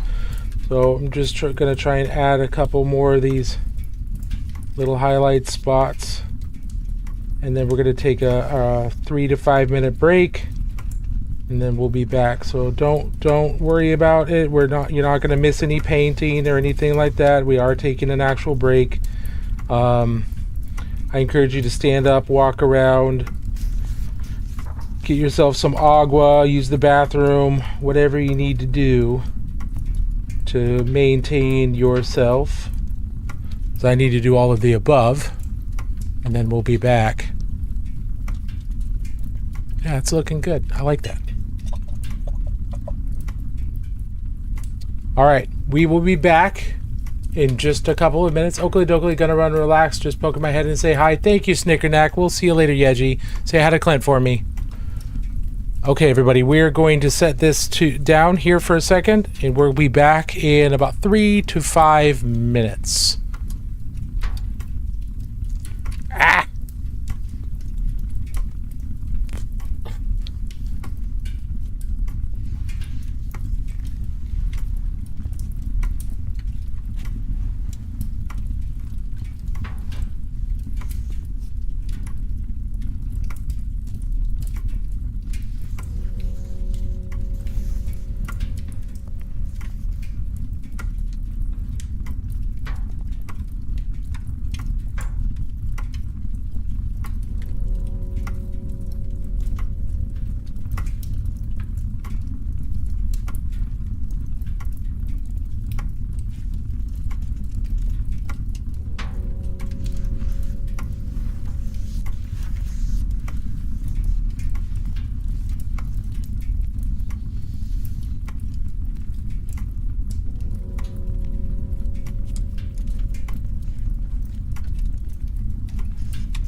Okay, we're back.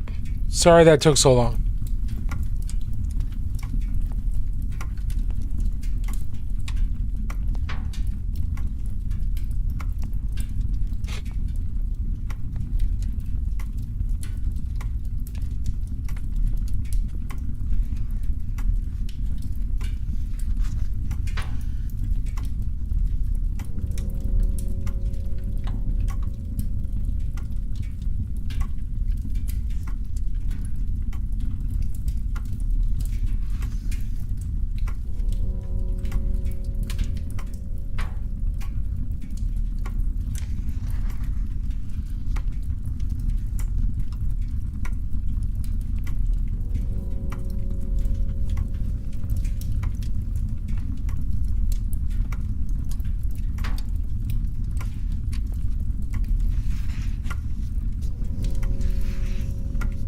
Hope everyone's doing okay. Thanks for sticking around until after the break.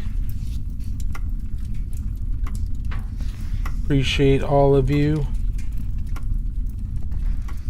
I'm gonna get some highlights on his toes here.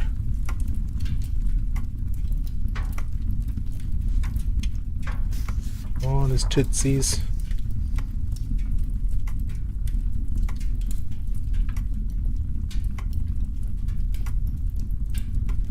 Now there's some other areas that need highlighting, and these are going to be a little bit more difficult because they're so closely layered. So we're going to use the side of our brush and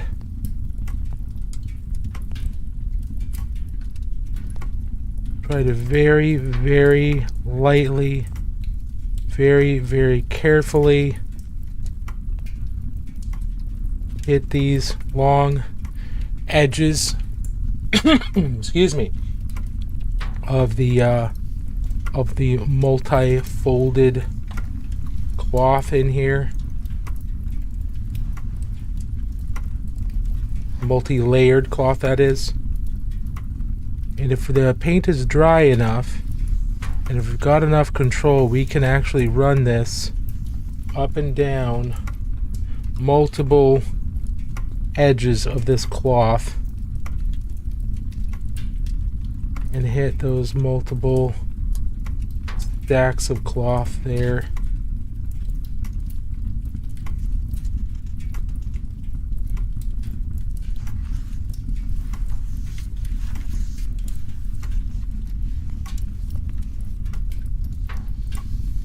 We may have to go back in and go back in and darken some of those again, but that's okay. Do the same thing over here. I've got too much moisture on the brush. I don't want too much moisture, but I also don't want too much paint. I've got some paint with a little bit of moisture, of additional moisture, and that's fine. That means that the paint will stick on the edge that I'm putting it on and not flow. Because right now I don't want the paint to flow into areas that into flat areas. I want the paint to only flow out onto the very edges that I'm running the brush over. And that requires paint that flows a little bit, but not so much that that the capillary action will just cause it to go everywhere. I don't want that.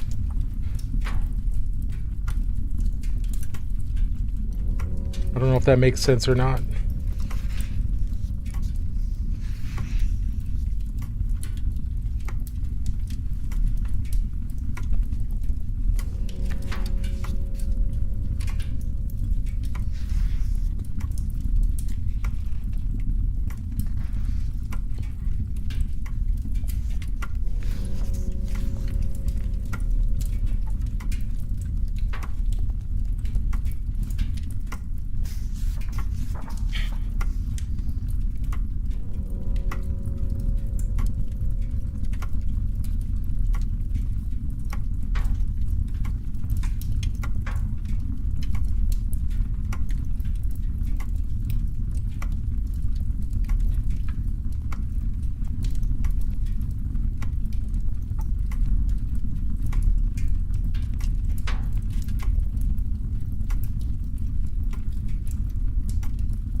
just neatening things up that I'm noticing here and there that need to have a little bit of cleanup.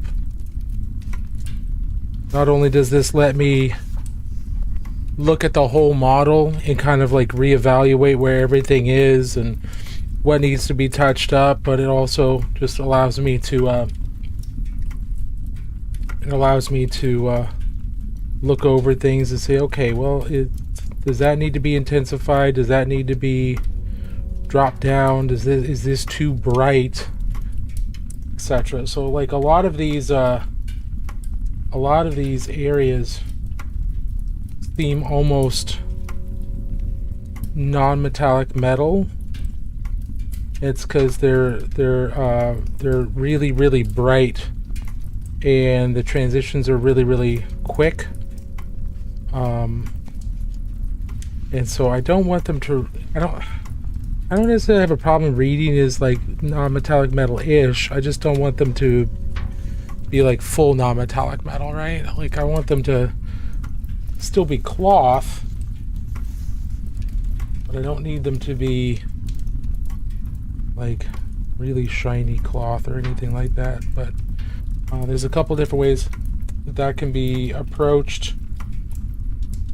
Can glaze to darken them down. I can also go in with more mid-tone and make the transition from one color to another more gradual.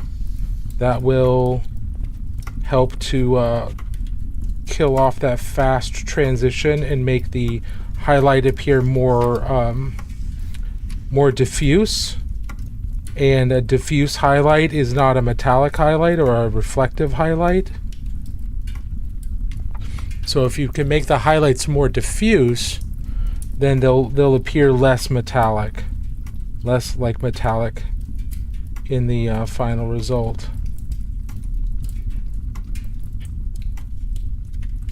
Of course, there are some areas that are so small, some folds that are so small that you can't really have super diffuse highlights, but on the main areas you can go in and ease that transition a little bit, make it a little bit more diffuse.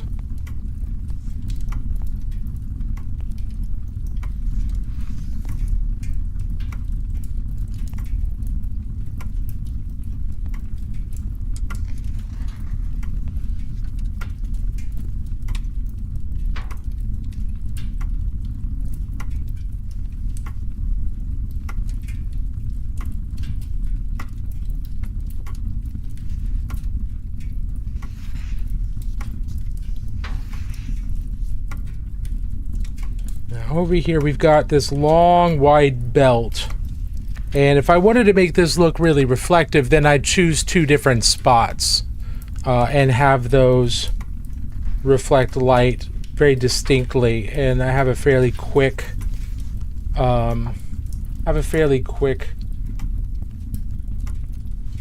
transition from shadow into the highlight. But because I want these to appear to be cloth and not a reflective cloth, we're going to paint the highlight all the way across the belt in both of these. That way that the highlighting is spread across and is diffused across the entire length of the belt. And we'll go to a brighter highlight here, just so that it still appears to be a more matte surface.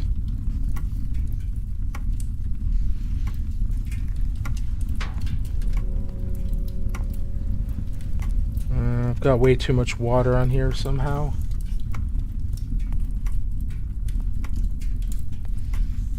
Always want to keep your brushes damp when you're getting ready to apply paint, but you don't want them to like be soaking wet, because then they'll over thin the paint, and then just it'll cause the paint to act more like a wash, and you won't have any control over it.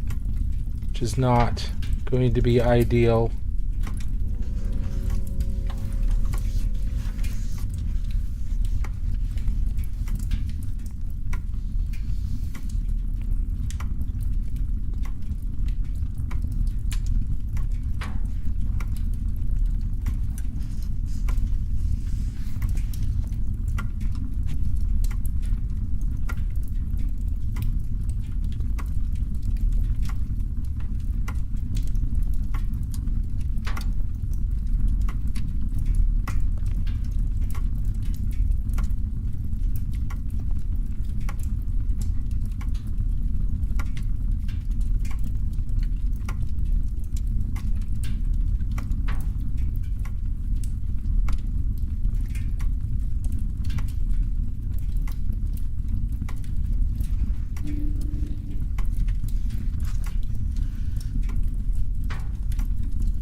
That's a little bit better. How's everybody doing tonight? Everybody doing okay?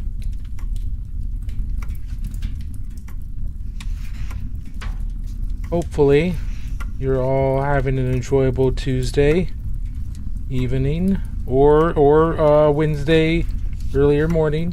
That works too.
Okay.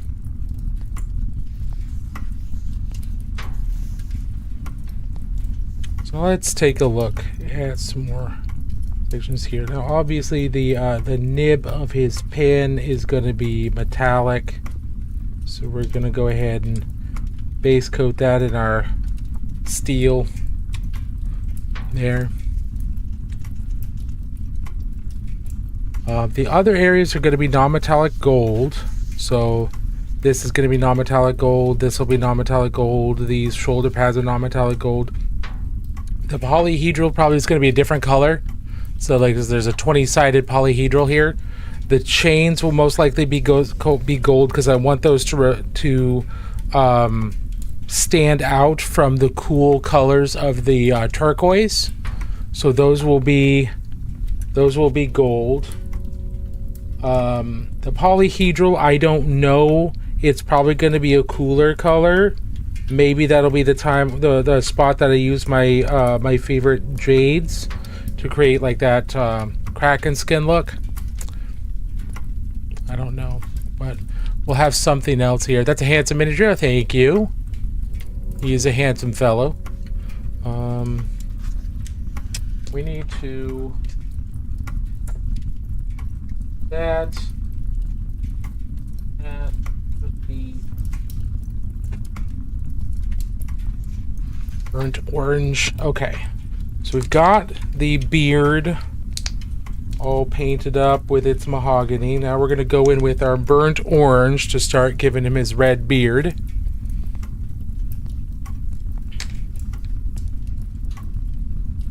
How are you doing, Jaeger Miniatures? I hope you're doing well. Thanks for dropping by. Now, the thing with this miniature is the beard is made up of a whole lot of plaits or interweaving braids. It's not like a straight down braid. It's like a lot of these Mount Haven dwarves have beards that are interwoven within each other, and it's like the braids go down and then back up into the beard, so it's almost like they're tucked up underneath. So a lot of these loops aren't going the direction you'd kind of expect them to. So I'm going to use my magnifying capabilities here, and we're going to see how well we can pick this out.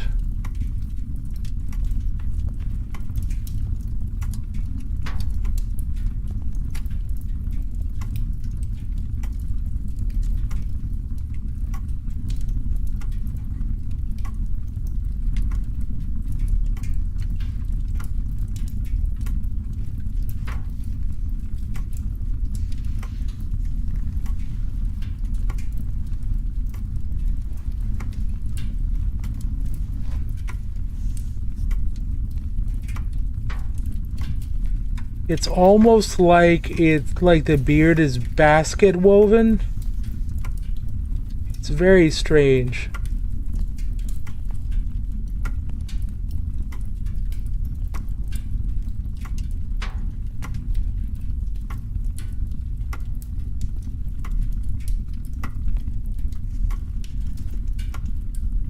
And I know it's probably completely off camera, or my glasses are in the way. I apologize for that, but I'm just trying to really get in here and capture this.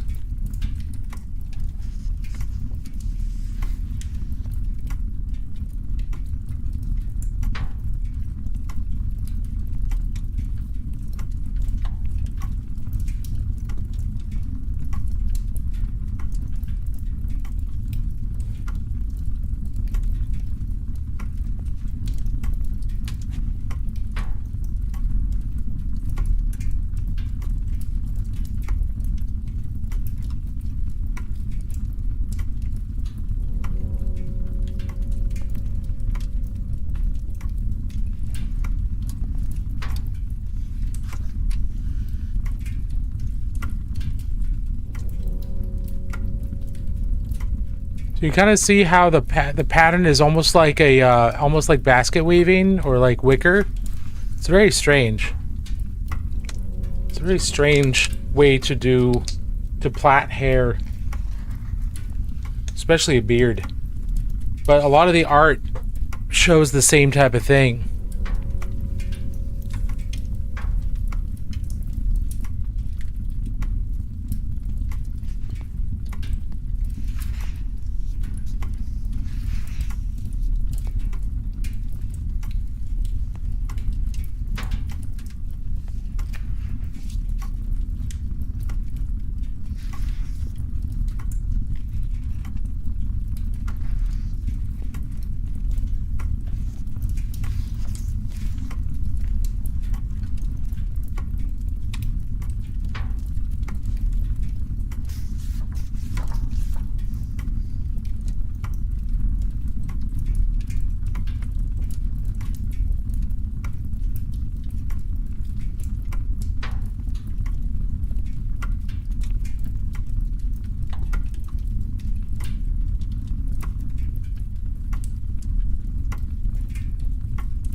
We're just taking some pure Pro Acryl Orange here and then going into the center of these highlights that we already started.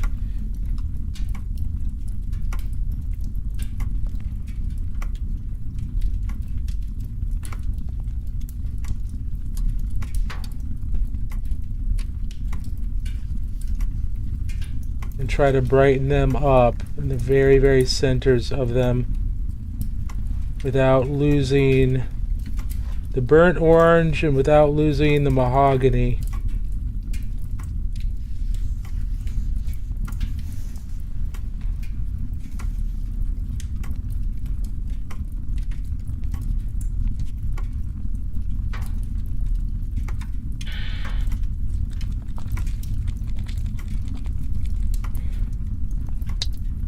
And we're going to take one last punch. Now this is orange yellow.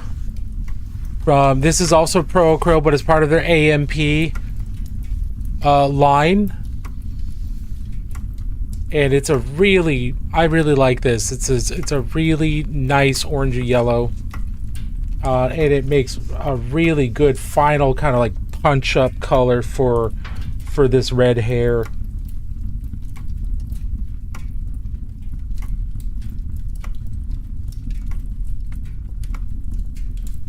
A nice final like in your face highlight.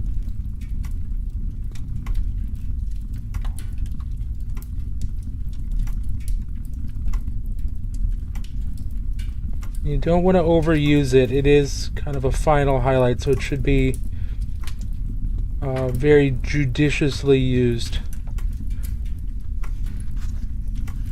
But look at that red beard now. Look at that red beard. I think that looks really nice.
I'm going to take some of our dark plum that we initially started out with, and I'm going to go in here and try to split apart some of these fingers visually a little bit more.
This is what I get for touching the model with my fingers. I rub some of the paint off of the back in a few spots.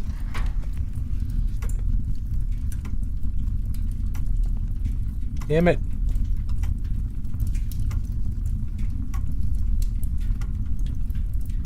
Oh, I'm just gonna... I can't even run air.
Okay.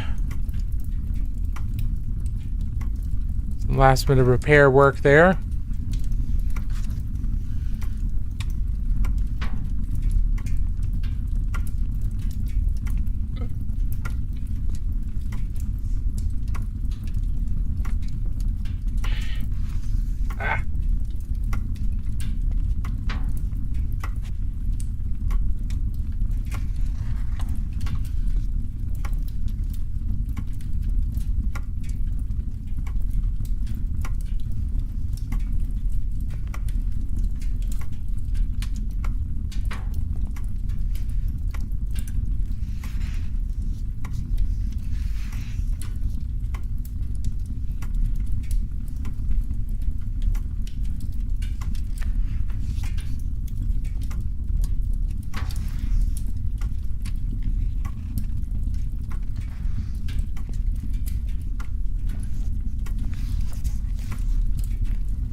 Welcome to the Great Library.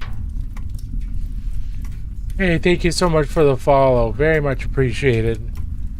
Grab a chair, join the discussion, as it is. Or just sit back, relax, enjoy the nerdy content. Whatever you want, whatever you choose, I'm happy you're here. Appreciate it.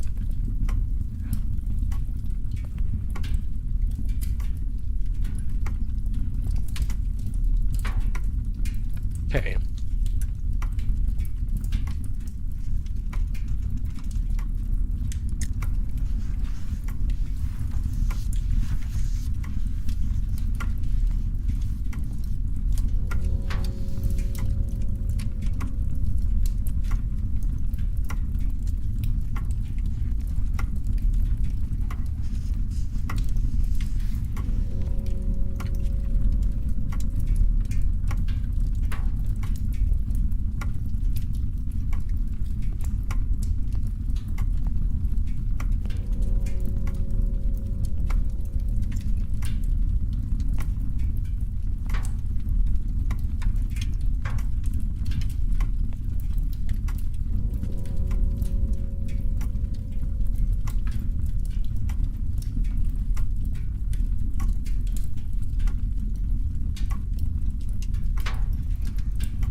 Well, that doesn't look familiar at all, does he?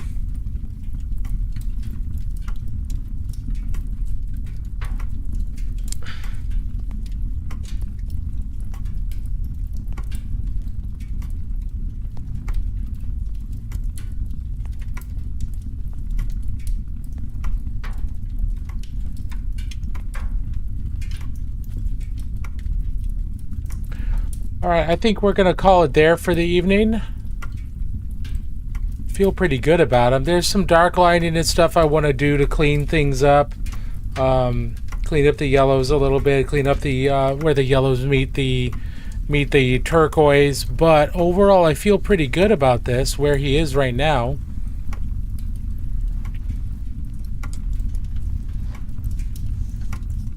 I think we did a pretty good job in just 3 hours.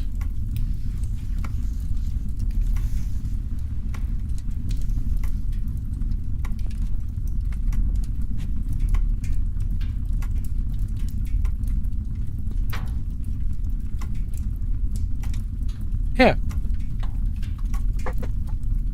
I think we're solid. I think we're in a pretty good spot. We certainly need to do the non-metallic gold, and then like the 1 or 2 spots of non-metallic steel, like the plates around his waist and over his butt.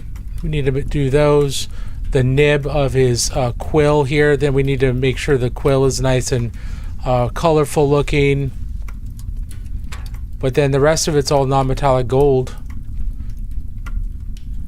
I think we're in a pretty good spot. I think we did pretty darn well. Hopefully we'll have this done by the end of next stream, or the stream after. So maybe at the end of Friday's stream, or the end of next Tuesday's stream, he'll be mostly done or entirely done. But yeah, I feel really good about him. I think he looks cool. I am liking the kind of the yellow and the turquoise. I think that looks really good. I like that combination quite a bit.